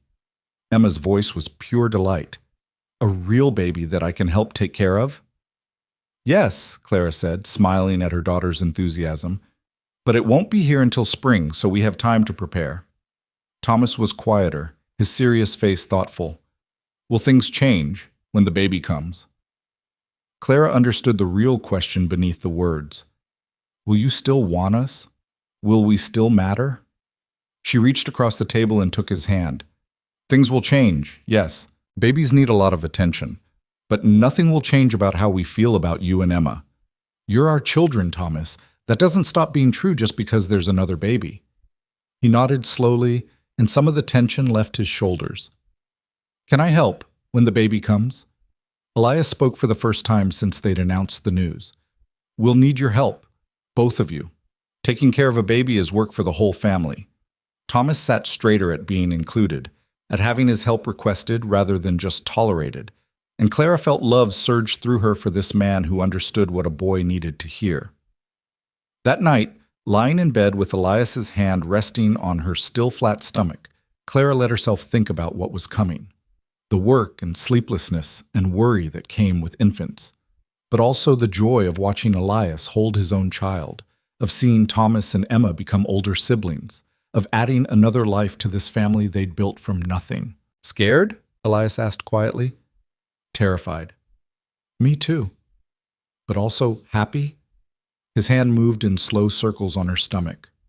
Yes, also happy. They fell asleep like that, his hand claiming the life growing inside her, and Clara dreamed of spring and babies and a future that kept expanding beyond what she'd imagined possible. The weeks passed and Clara's body changed in ways both familiar and foreign. She'd been pregnant before with Thomas and Emma, but that felt like a lifetime ago, when she was younger and married to a different man in a different life. Now she was carrying Elias's child, and everything about it felt significant in ways her previous pregnancies hadn't. She tired more easily, had to rest in the afternoons, and the nausea persisted well into her second month. Elias watched her with concern that bordered on hovering, and Clara had to remind him repeatedly that she wasn't fragile, that women had been having babies while running households since the beginning of time. But he couldn't seem to help himself. He took over the heavier chores without being asked, insisted she sit during dinner preparation, and refused to let her lift anything he deemed too heavy. It was endearing and frustrating in equal measure, and Clara oscillated between gratitude and irritation at his protectiveness. "I'm pregnant, not dying," she said one morning when he tried to stop her from carrying a basket of laundry. "I know that." "Then let me do my work. I need to feel useful." He took the basket anyway, his jaw set with stubbornness. "You are useful. You're growing a human being. That's enough work." Clara wanted to argue but found herself smiling instead at his fierce determination to take care of her. "You're impossible. You married me anyway." Moment of weakness. He grinned, quick and unexpected, and Clara felt her heart turn over at the sight of his happiness. These moments of lightness were still rare enough to feel precious, and she treasured each one. October brought the proprietor from town and two other women Clara had met briefly at church. They arrived in a wagon loaded with fabric and supplies, and the proprietor, Mrs. Henderson, Clara had learned her name was, marched into the house with the authority of someone on a mission. "Heard about the baby," she announced. "Figured you'd need help getting things ready." Clara was touched and overwhelmed in equal measure. "That's very kind, but no buts. Having a baby on a ranch in winter is hard enough without trying to do all the preparation alone." Mrs. Henderson began unpacking fabric. "We're making clothes and blankets and whatever else needs making. The men can handle themselves for a few hours." The other women introduced themselves as Margaret and Ruth, both ranch wives who'd been through pregnancy and childbirth in harsh conditions. They set up in the main room and began cutting fabric while asking Clara questions about her health, her plans, and how Elias was handling the news. "He's worried," Clara admitted, "trying not to show it, but I can tell." Margaret laughed. "They always are with the first one. My husband nearly fainted when our oldest was born. You'd think he'd never seen a calf delivered." "At least calves come faster," Ruth added. "Babies take their time." They worked through the morning, their conversation flowing from children to weather to ranch management, and Clara found herself relaxing into the companionship of women who understood her life in ways Elias couldn't. She'd been isolated for so long, first by poverty in Missouri, then by winter on the ranch, that she'd forgotten what it felt like to have female friends. Emma was entranced by the visitors, sitting close and watching their needlework with fascination. When Margaret showed her how to make simple stitches, Emma's face lit with concentration and pride, and Clara felt gratitude swell for these women who'd taken time from their own work to help a relative stranger. By the time they left, Clara had a stack of tiny clothes, several soft blankets, and a promise that they'd return closer to her due date to help with the birth. Mrs. Henderson squeezed her hand at the door. "You're part of this community now, Clara. We take care of our own." After they left, Clara stood looking at the baby clothes laid out on the table and felt emotion clog her throat. She'd been so focused on survival, on proving herself worthy of staying, that she hadn't realized she'd been accepted. That this was truly home now, not just shelter, but belonging. Elias found her there when he came in from the fields, and without a word he pulled her into his arms and held her while she cried the kind of tears that came from relief and gratitude and the overwhelming sense of being seen. November settled in with cold that promised early winter. Clara's pregnancy became visible. Her dresses tied across her middle, and she caught Elias staring sometimes with an expression of wonder mixed with fear. She understood the fear, she felt it too, the knowledge that so much could go wrong, that birth was dangerous even under the best circumstances. But she also felt hope, stronger than the fear, that this child would be healthy and whole and another thread binding their family together. Thomas started asking questions about babies, practical things about crying and feeding and how long before they could do anything useful. Elias answered with the patience he brought to all of Thomas's inquiries, treating each question as worthy of serious consideration. One evening, Clara overheard them talking in the barn while she stood in the doorway getting air. "Will you love the baby more than me and Emma?" Thomas's voice was small, vulnerable in a way he rarely allowed. "No." Elias's answer was immediate and firm. "I'll love the baby, yes. But love doesn't work like that, Thomas. It doesn't divide up so there's less for everyone. It grows. There's always enough." "But it's your real child, your blood." There was a long pause, and Clara held her breath, waiting for Elias's response. When it came, his voice was rough with emotion. "You and Emma are my real children. Biology doesn't change that.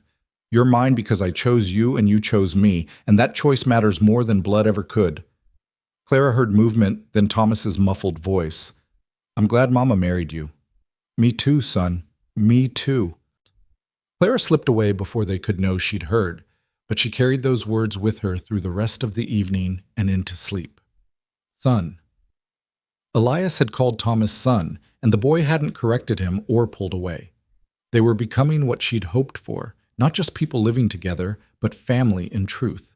December brought preparations for both Christmas and the baby's arrival. Clara washed and folded the tiny clothes, arranged them in a drawer, and tried not to think about all the things that could go wrong.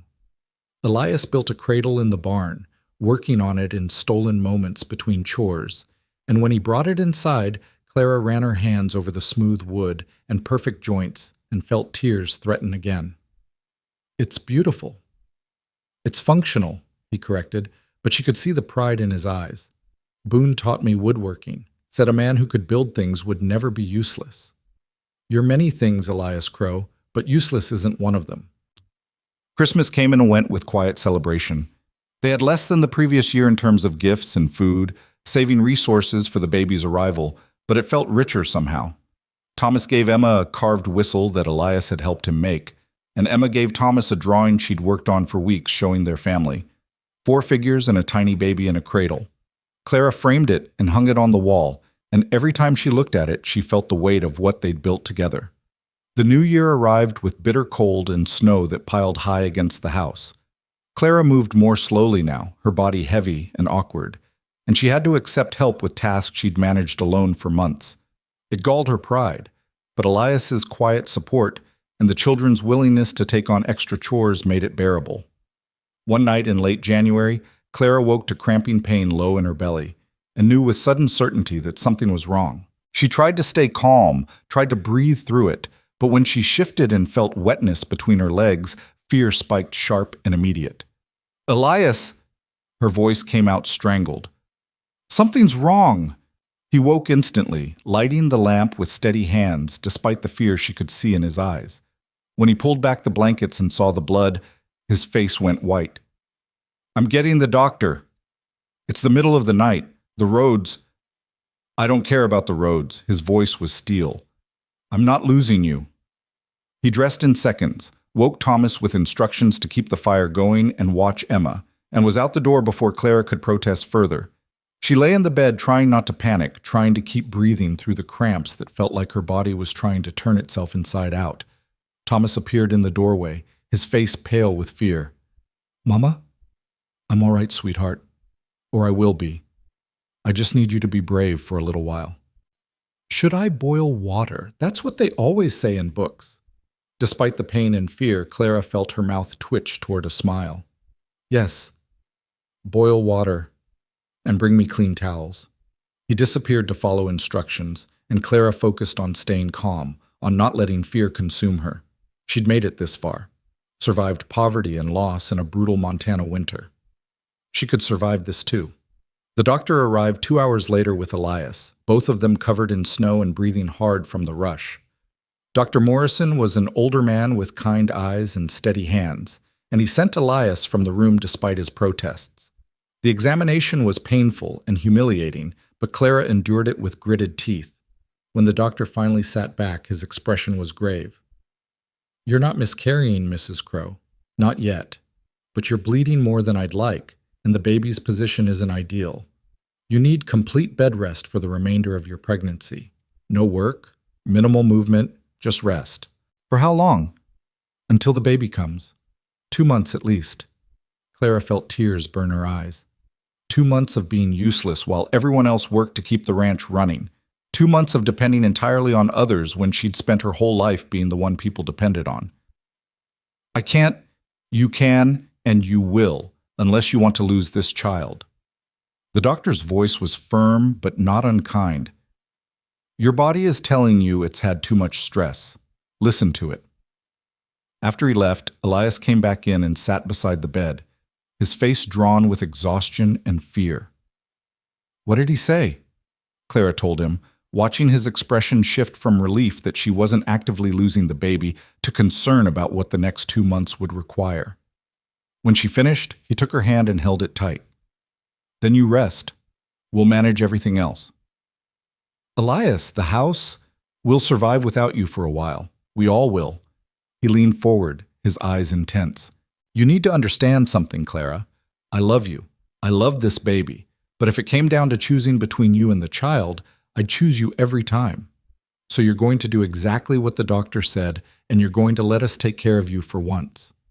Clara wanted to argue, but found she couldn't. The fear of losing this baby, of failing again after surviving so much, was too overwhelming. So she nodded and let herself be weak for the first time since arriving in Montana. The next 2 months were the longest of Clara's life. She lay in bed while the house ran without her, listening to Thomas and Emma try to manage cooking and cleaning with Elias's help, hearing things break and meals burn, and knowing she should be up helping but couldn't.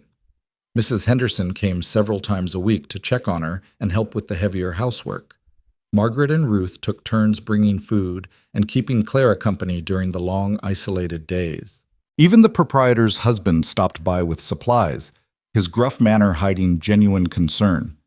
Elias transformed from husband to caretaker, bringing her meals in bed, helping her to the washroom when necessary, sitting with her in the evenings reading aloud because he knew she was going stir-crazy from inactivity. He never complained, never made her feel like a burden, but Clara saw the exhaustion in his eyes and felt guilt layer over her fear. "I'm sorry," she said one night, "for all of this." "Don't." His voice was sharp. "Don't apologize for something that's not your fault."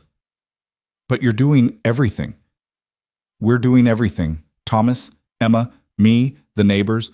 That's what family does. That's what community does." He smoothed her hair back from her face. "You've taken care of all of us for a year. Let us take care of you now." Thomas and Emma adapted with the resilience of children. They learned to cook simple meals, to keep the house marginally clean, to entertain themselves while staying quiet enough not to disturb their mother. Emma climbed into bed with Clara every afternoon to tell stories about her day, and Thomas sat at her bedside doing his reading lessons, his presence a comfort even when he was silent. Slowly, painfully, the weeks passed. The bleeding stopped. The cramping eased. Clara's body settled into the pregnancy with more stability, and Dr. Morrison's visits became less frequent as he grew cautiously optimistic that she'd carry to term. March arrived with the first hints of thaw, and Clara felt the baby move for the first time, a flutter like wings against her ribs. She called Elias over, placed his hand on her stomach, and watched his face transform when he felt the movement too. "That's our child," she said softly, "fighting to be here." "Like its mother," he replied, his voice rough with emotion, stubborn and strong. April came with rain and the slow greening of the world, and Clara felt her body prepare for what was coming. The restlessness, the ache in her back, the sense of time running out mixed with desperate readiness for it to be over. On a gray morning when rain drummed on the roof, Clara woke to contractions that stole her breath and knew the baby was coming.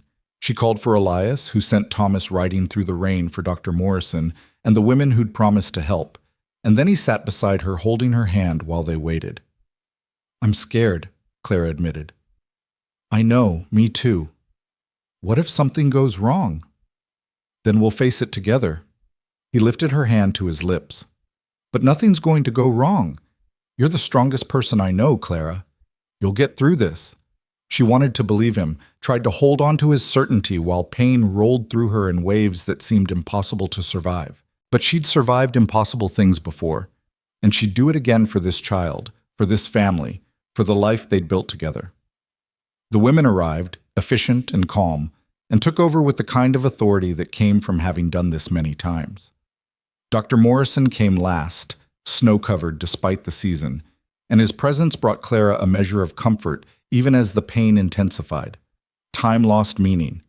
There was only the work of bringing life into the world, the agony and effort and primitive power of her body doing what it was designed to do.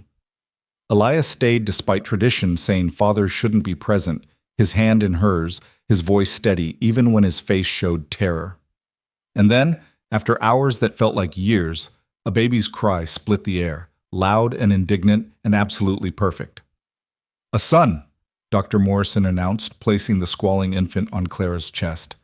"Healthy lungs, good color. Well done, Mrs. Crow." Clara looked down at the tiny, furious face and felt everything else fall away. This was her child, theirs, the product of love and hope and desperate faith that life could be better than survival.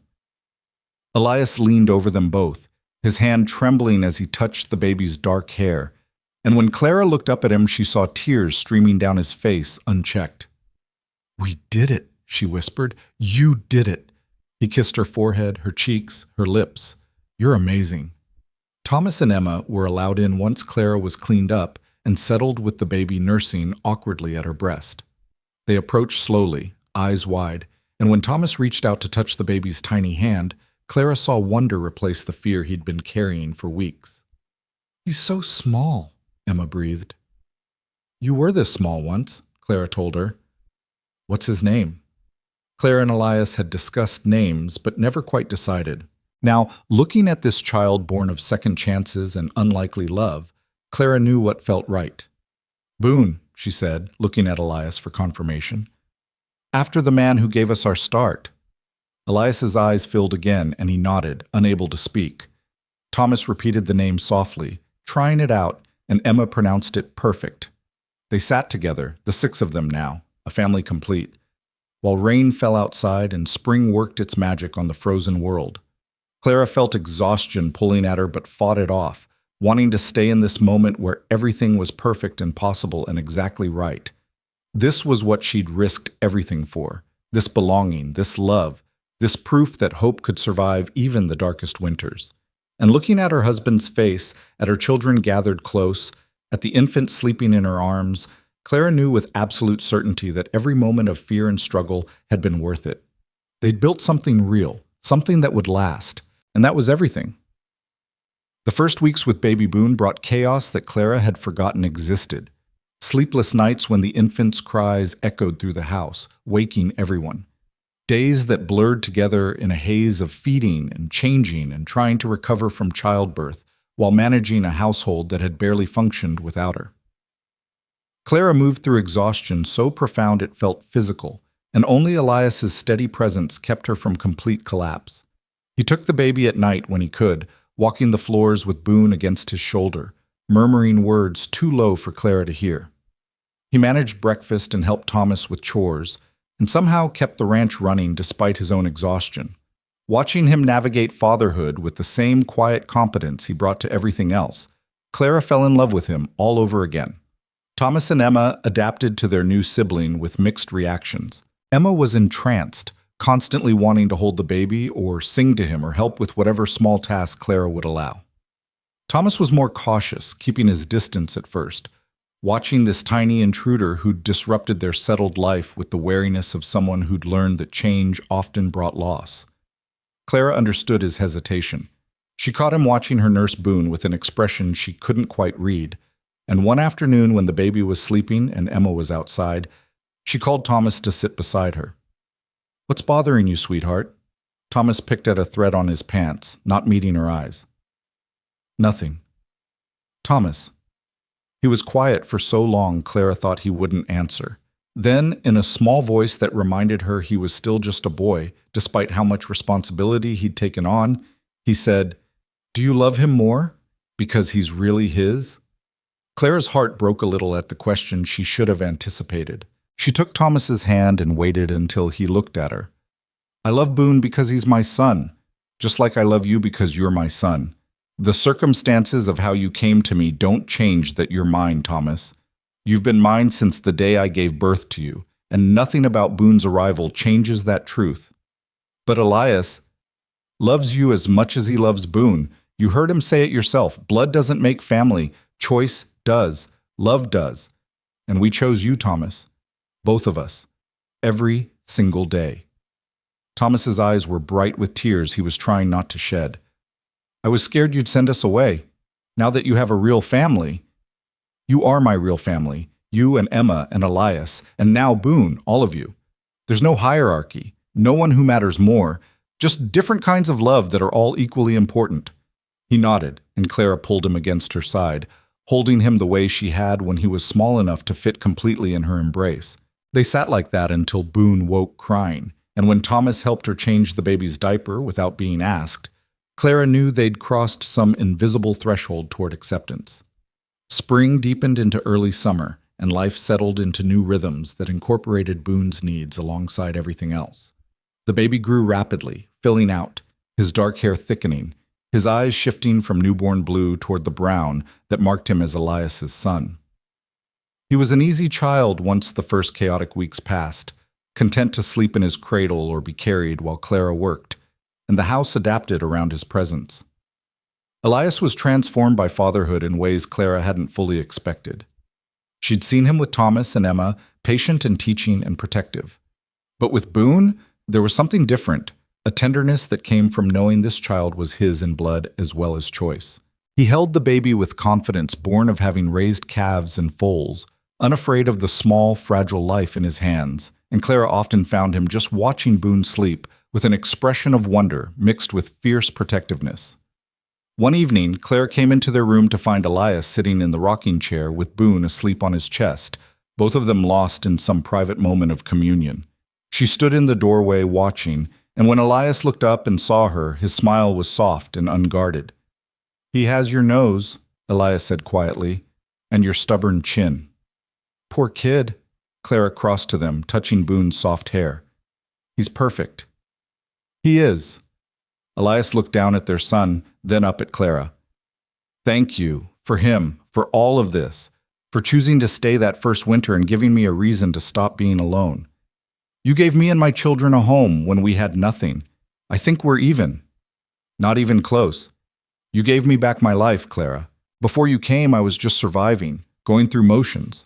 Now I'm actually living." She kissed him then, soft and slow, and felt Boone stir between them, protesting the movement. They pulled apart laughing, and Elias stood to put the baby in his cradle while Clara prepared for bed. These moments of quiet domesticity felt more precious than grand gestures ever could.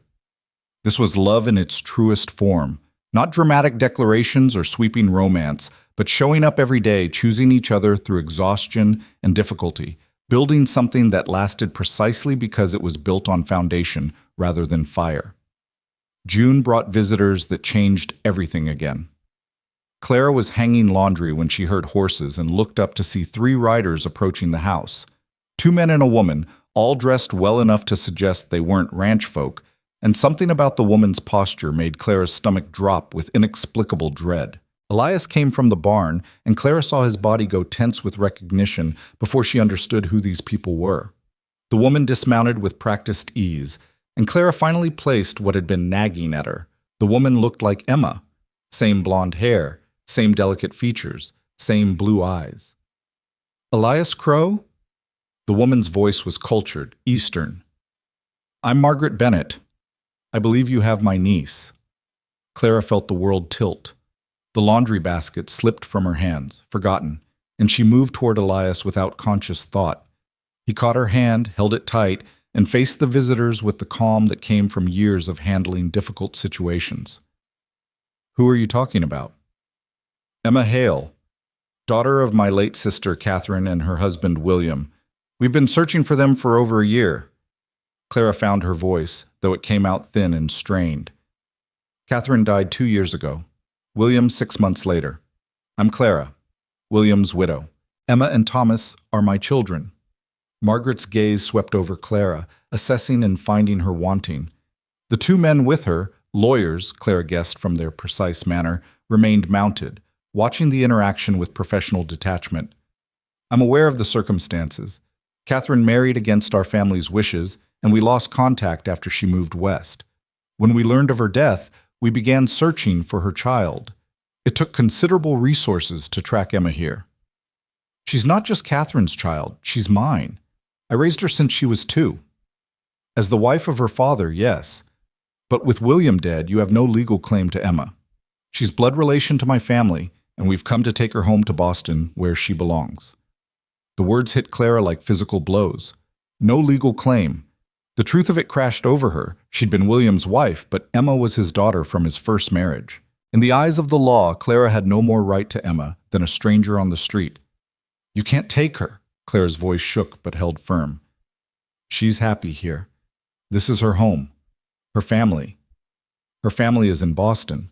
Education, opportunity, a future beyond this wilderness. Surely you can see that's what's best for the child.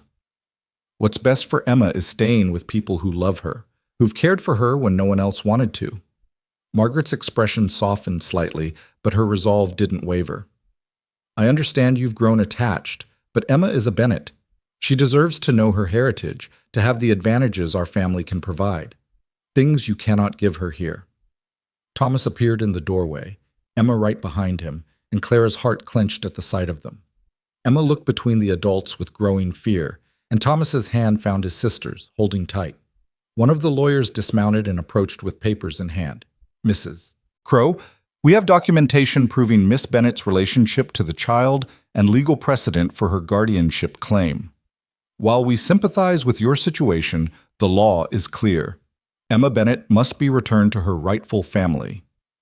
Her rightful family is here, Elias spoke for the first time, his voice carrying the weight of authority. With her mother and brother and father who raised her. You're not her father, Margaret said, not unkindly. And Mrs. Crow is not her mother by blood. We're prepared to compensate you for the care you've provided, but Emma is coming with us.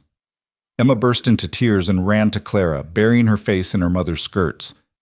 Clara wrapped her arms around her daughter, regardless of what the law said, and felt rage and terror war in her chest. Please, Clara said, and she was not too proud to beg. Please don't do this. She's 6 years old. You're strangers to her. Taking her from everything she knows will destroy her. Children are resilient. She'll adjust. Margaret's tone suggested she believed this, that she thought she was doing the right thing. In Boston, she'll have education, culture, society, a chance at a life beyond this difficult existence. This difficult existence is her life.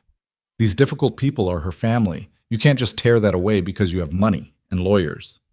We can, actually. The law gives us that right.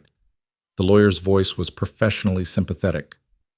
We'll give you a day to prepare her, but tomorrow, Emma comes with us. They wouldn't be moved. Clara argued until her voice was hoarse. Elias made his case with the careful logic of someone who understood they were losing, and even Thomas spoke up with the passionate defense of a brother protecting his sister. But the law was the law, and money spoke louder than love. And by the time the sun set, Clara knew they'd lost. That night was agony. Emma clung to Clara, sobbing until she made herself sick, and nothing Clara said could comfort her. How do you explain to a 6-year-old that the world is cruel, that love doesn't always win, that sometimes people with power can take everything that matters? Thomas sat silent and pale, his hands clenched into fists, and Clara saw murder in his young eyes. Elias paced like a caged animal, and when he finally stopped moving, his face was terrible with helpless rage. There has to be something we can do. There isn't. Clara's voice was dead. They have the law. We have nothing. We have her. That should count for something. It doesn't, not legally.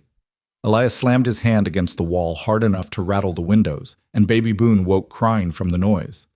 Clara went to him automatically, soothing him while her world fell apart, and thought distantly that at least they couldn't take him. At least her biological child was safe. The selfishness of that thought made her sick. She didn't sleep that night. None of them did. They sat together in the main room, Emma between Clara and Elias, Thomas pressed against his mother's other side, and watched the hours drain away toward morning, toward losing Emma, toward their family being torn apart by people who had every legal right and no moral one. When dawn came gray and cold, Clara dressed Emma in her best dress and braided her hair with shaking hands. Emma didn't speak, just watched her mother with huge, terrified eyes, and Clara had to swallow back sobs that threatened to choke her. "I love you," Clara whispered. "No matter where you go or how long you're gone, I love you. You're my daughter, Emma, always. Blood doesn't change that." "I don't want to go, Mama. Please don't make me go." "I'm not making you. They are, and I can't stop them." The admission broke something in Clara. She held Emma and cried the tears she'd been holding back, and when Elias came to tell them the Bennetts had arrived, Clara had to physically force herself to stand, to walk Emma outside, to hand her child over to strangers. Margaret Bennett had the grace to look uncomfortable as Emma screamed and fought, reaching for Clara while the lawyer held her back. Thomas ran after the wagon as it pulled away, yelling Emma's name until his voice gave out. And Clara stood in the yard with Elias's arms around her, watching her daughter disappear down the road, and felt something inside her shatter. The house felt empty without Emma. Her toys lay abandoned, her drawings covered the wall. Her bed stayed neatly made because no one could bear to disturb it. Thomas stopped talking almost entirely, moving through his days like a ghost, and Clara functioned only because Boone needed her, because the ranch demanded work, because stopping meant drowning in grief. Elias tried everything he could think of. He rode to town and consulted with anyone who might know the law. He sent telegrams to lawyers in larger cities asking about adoption and guardianship. He even wrote to old Boone, now in California, asking if he knew anyone with influence who could help. But every answer came back the same. Without a legal adoption, without blood relation, without being Emma's biological parent, Clara had no standing to challenge the Bennetts' claim. The law was clear. Emma belonged to her mother's family. "The law is wrong," Thomas said one night, his voice raw with anger. "It doesn't care about love or family or what's right. It only cares about blood and money." "I know," Clara said, because she couldn't lie to him. "Then why do we follow it? Why don't we just go get her back?" "Because that would make us criminals. Because they'd use it as proof we're unfit. Because sometimes, Thomas, the world is unfair, and there's nothing we can do except survive it." "That's not good enough." "No, it's not. But it's all we have." He left then, slamming out of the house, and Clara let him go. She understood the rage, felt it burning in her own chest, but she also understood the futility of it. They'd lost. Emma was gone, and all the anger in the world wouldn't bring her back. 2 weeks passed, then 3. Clara received a letter from Margaret Bennett with a photograph of Emma in a fancy dress, standing in front of a grand house, looking small and lost and nothing like herself. The letter described Emma's adjustment, her enrollment in school, the opportunities she was being given. It was meant to be reassuring. It felt like a knife wound. Claire kept the photograph but couldn't bear to look at it. Instead, she threw herself into work with desperate intensity, trying to exhaust herself enough that sleep would come without dreams of Emma crying for her. She neglected herself, forgot to eat, and only Elias's firm intervention kept her from complete collapse. "You have to stop," he said one night, taking the mending from her hands. "You're destroying yourself, and it won't bring her back." "I don't know what else to do." "You survive, like you told Thomas. You survive and you keep loving her even from a distance, and you hold on to hope that someday she'll come back to us." "What if she doesn't? What if she grows up thinking we didn't fight for her, that we didn't care enough?" "She knows better. She's 6, not stupid. She knows we love her."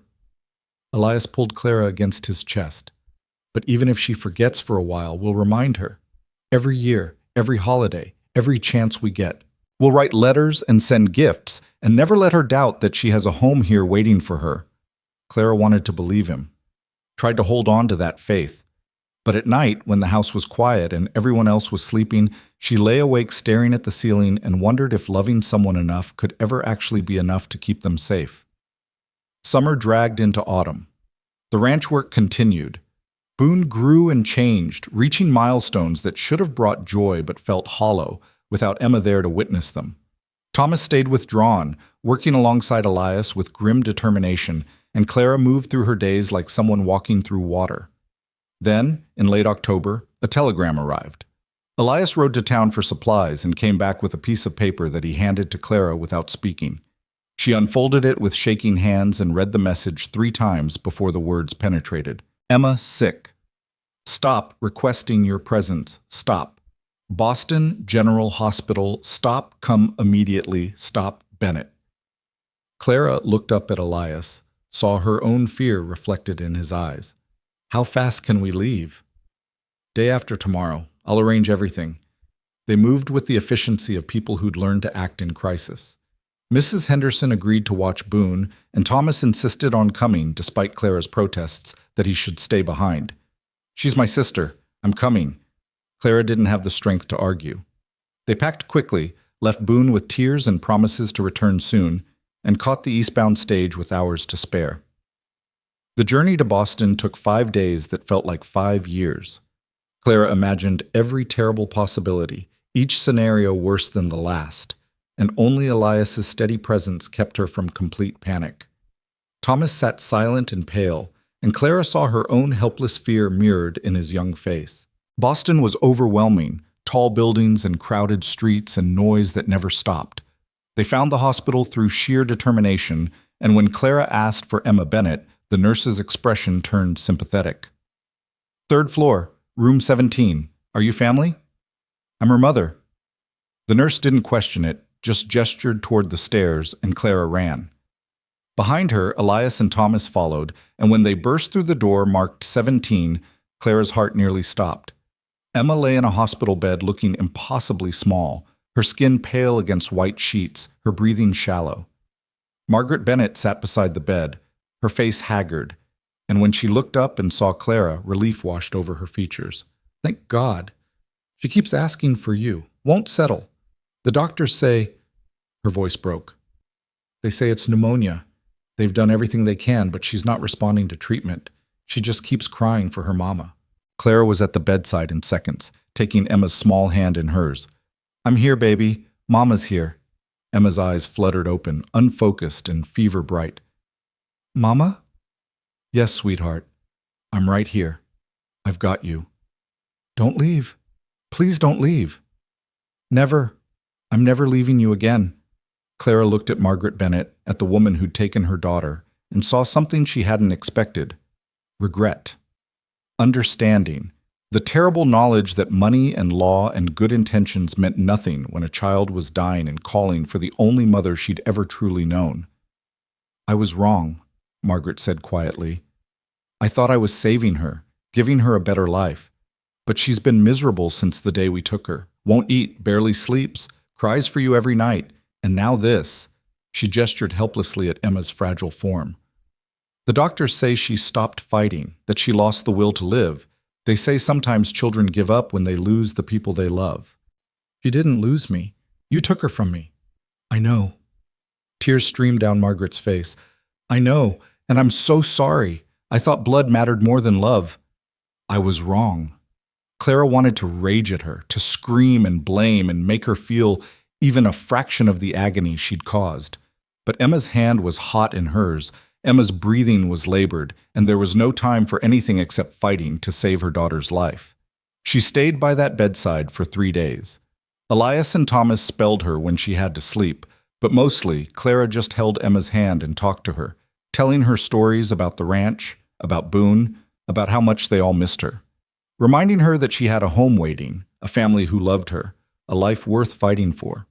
Thomas sat on the other side of the bed, holding his sister's other hand, and his presence seemed to reach Emma in ways words couldn't.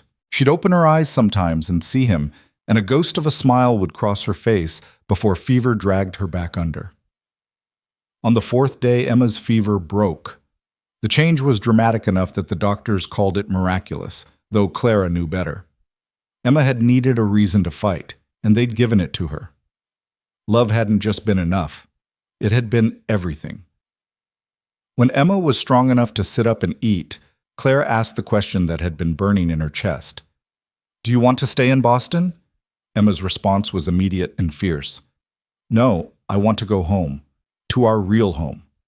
Clara looked at Margaret, who nodded slowly. I'll arrange the paperwork. Legal adoption, if you're willing. So this can never happen again. Why the change of heart? Because I spent 3 days watching my niece slip away and then come back to life the moment you arrived. Because I watched her brother hold her hand and talk to her when she couldn't even hear us. Because I realized that family isn't about blood or money or heritage.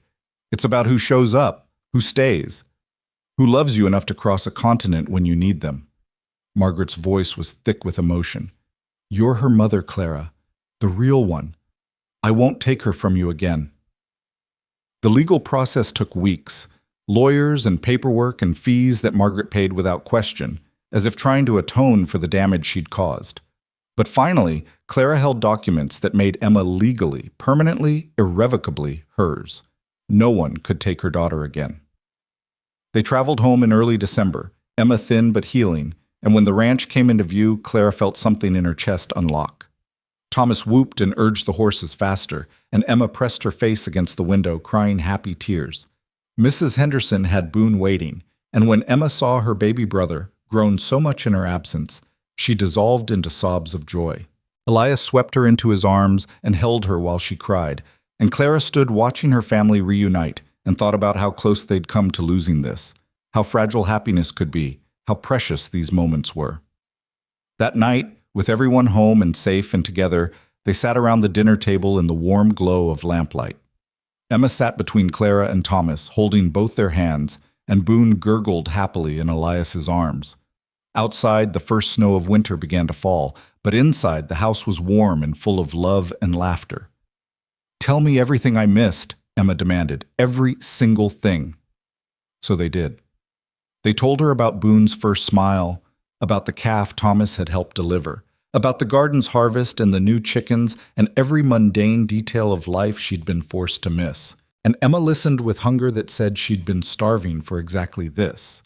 Not the grand opportunities Boston offered, but the simple, precious reality of being home with people who loved her. Later, when the children were in bed and Clara and Elias sat by the fire, he pulled her close and kissed her temple. We made it. Through everything. We actually made it.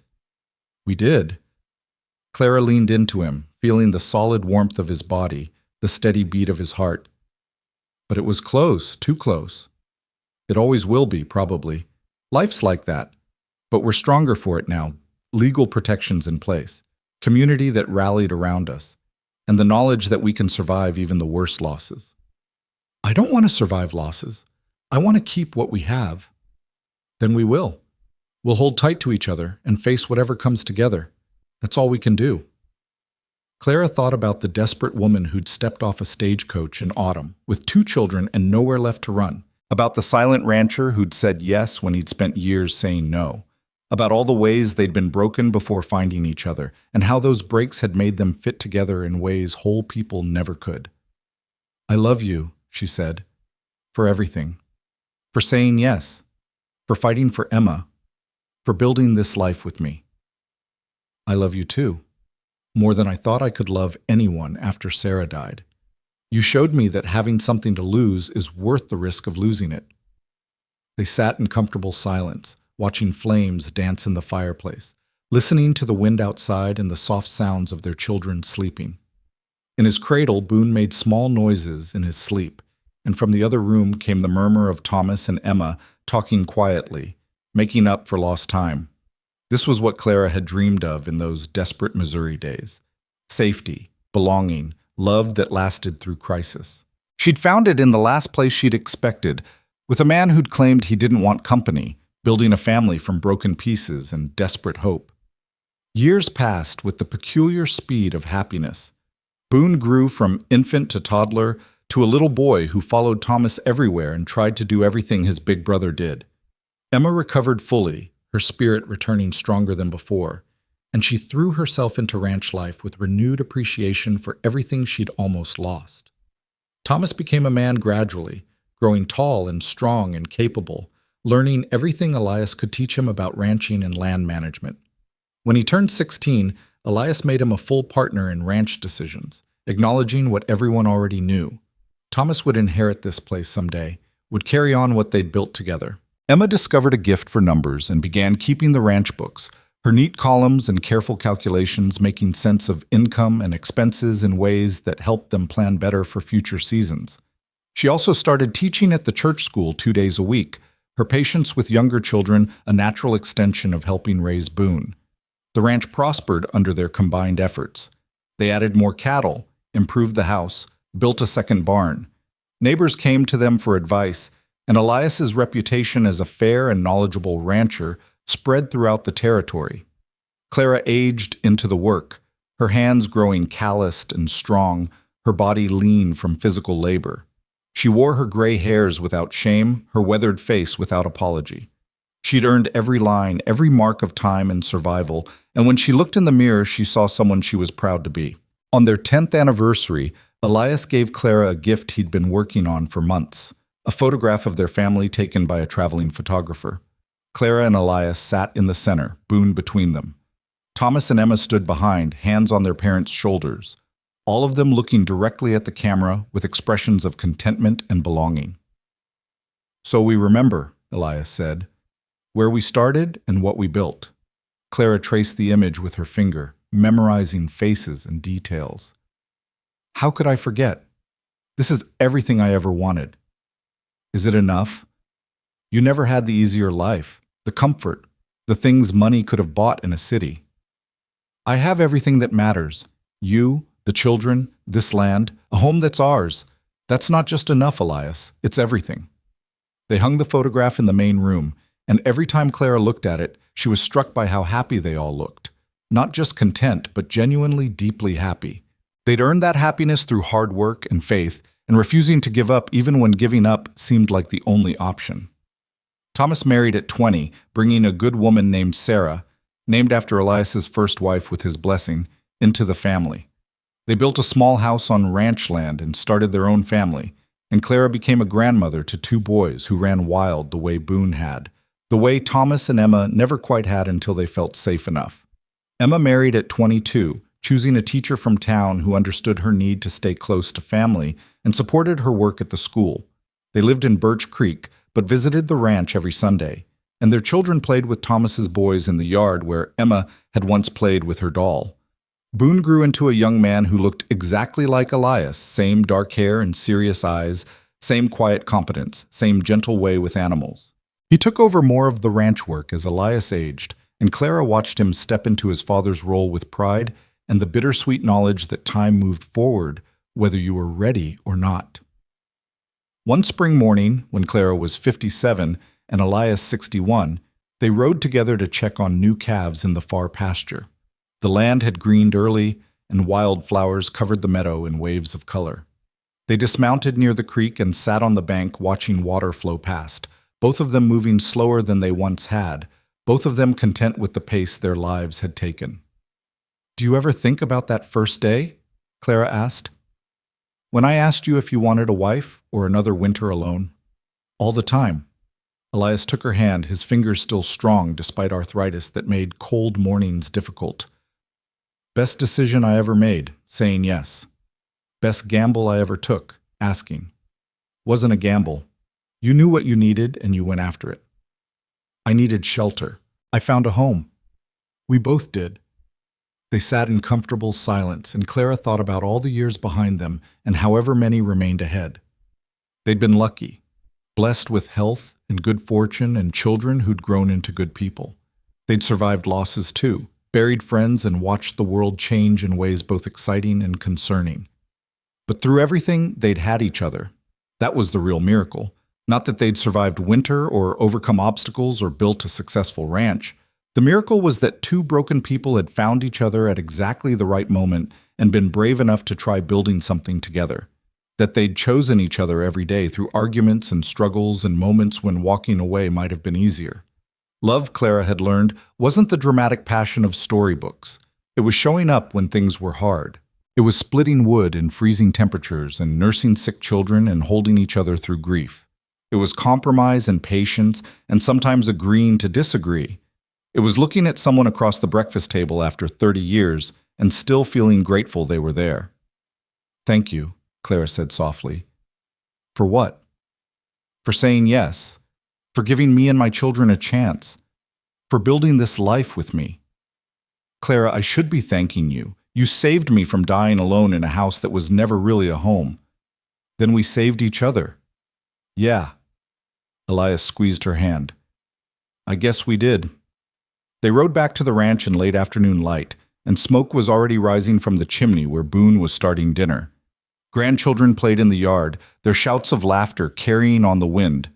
Thomas and Sarah's wagon was visible near the barn, suggesting they'd stopped by on their way home from town.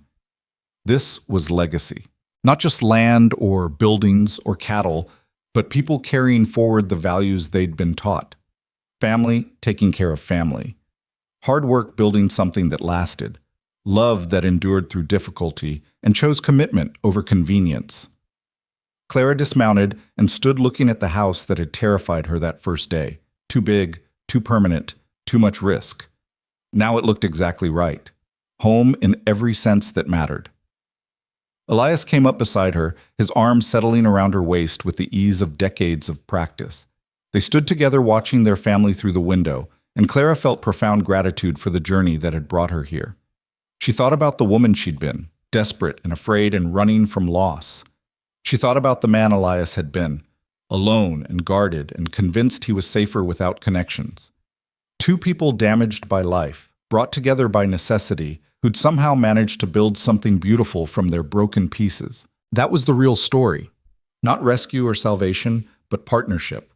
Two people choosing each other day after difficult day, until the choosing became as natural as breathing, until the life they'd built together became the only life either of them could imagine wanting.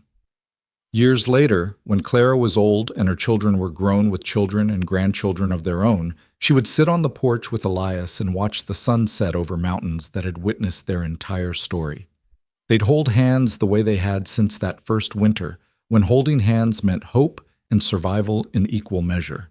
And Clara would think about the question she'd asked a silent rancher on a cold autumn day.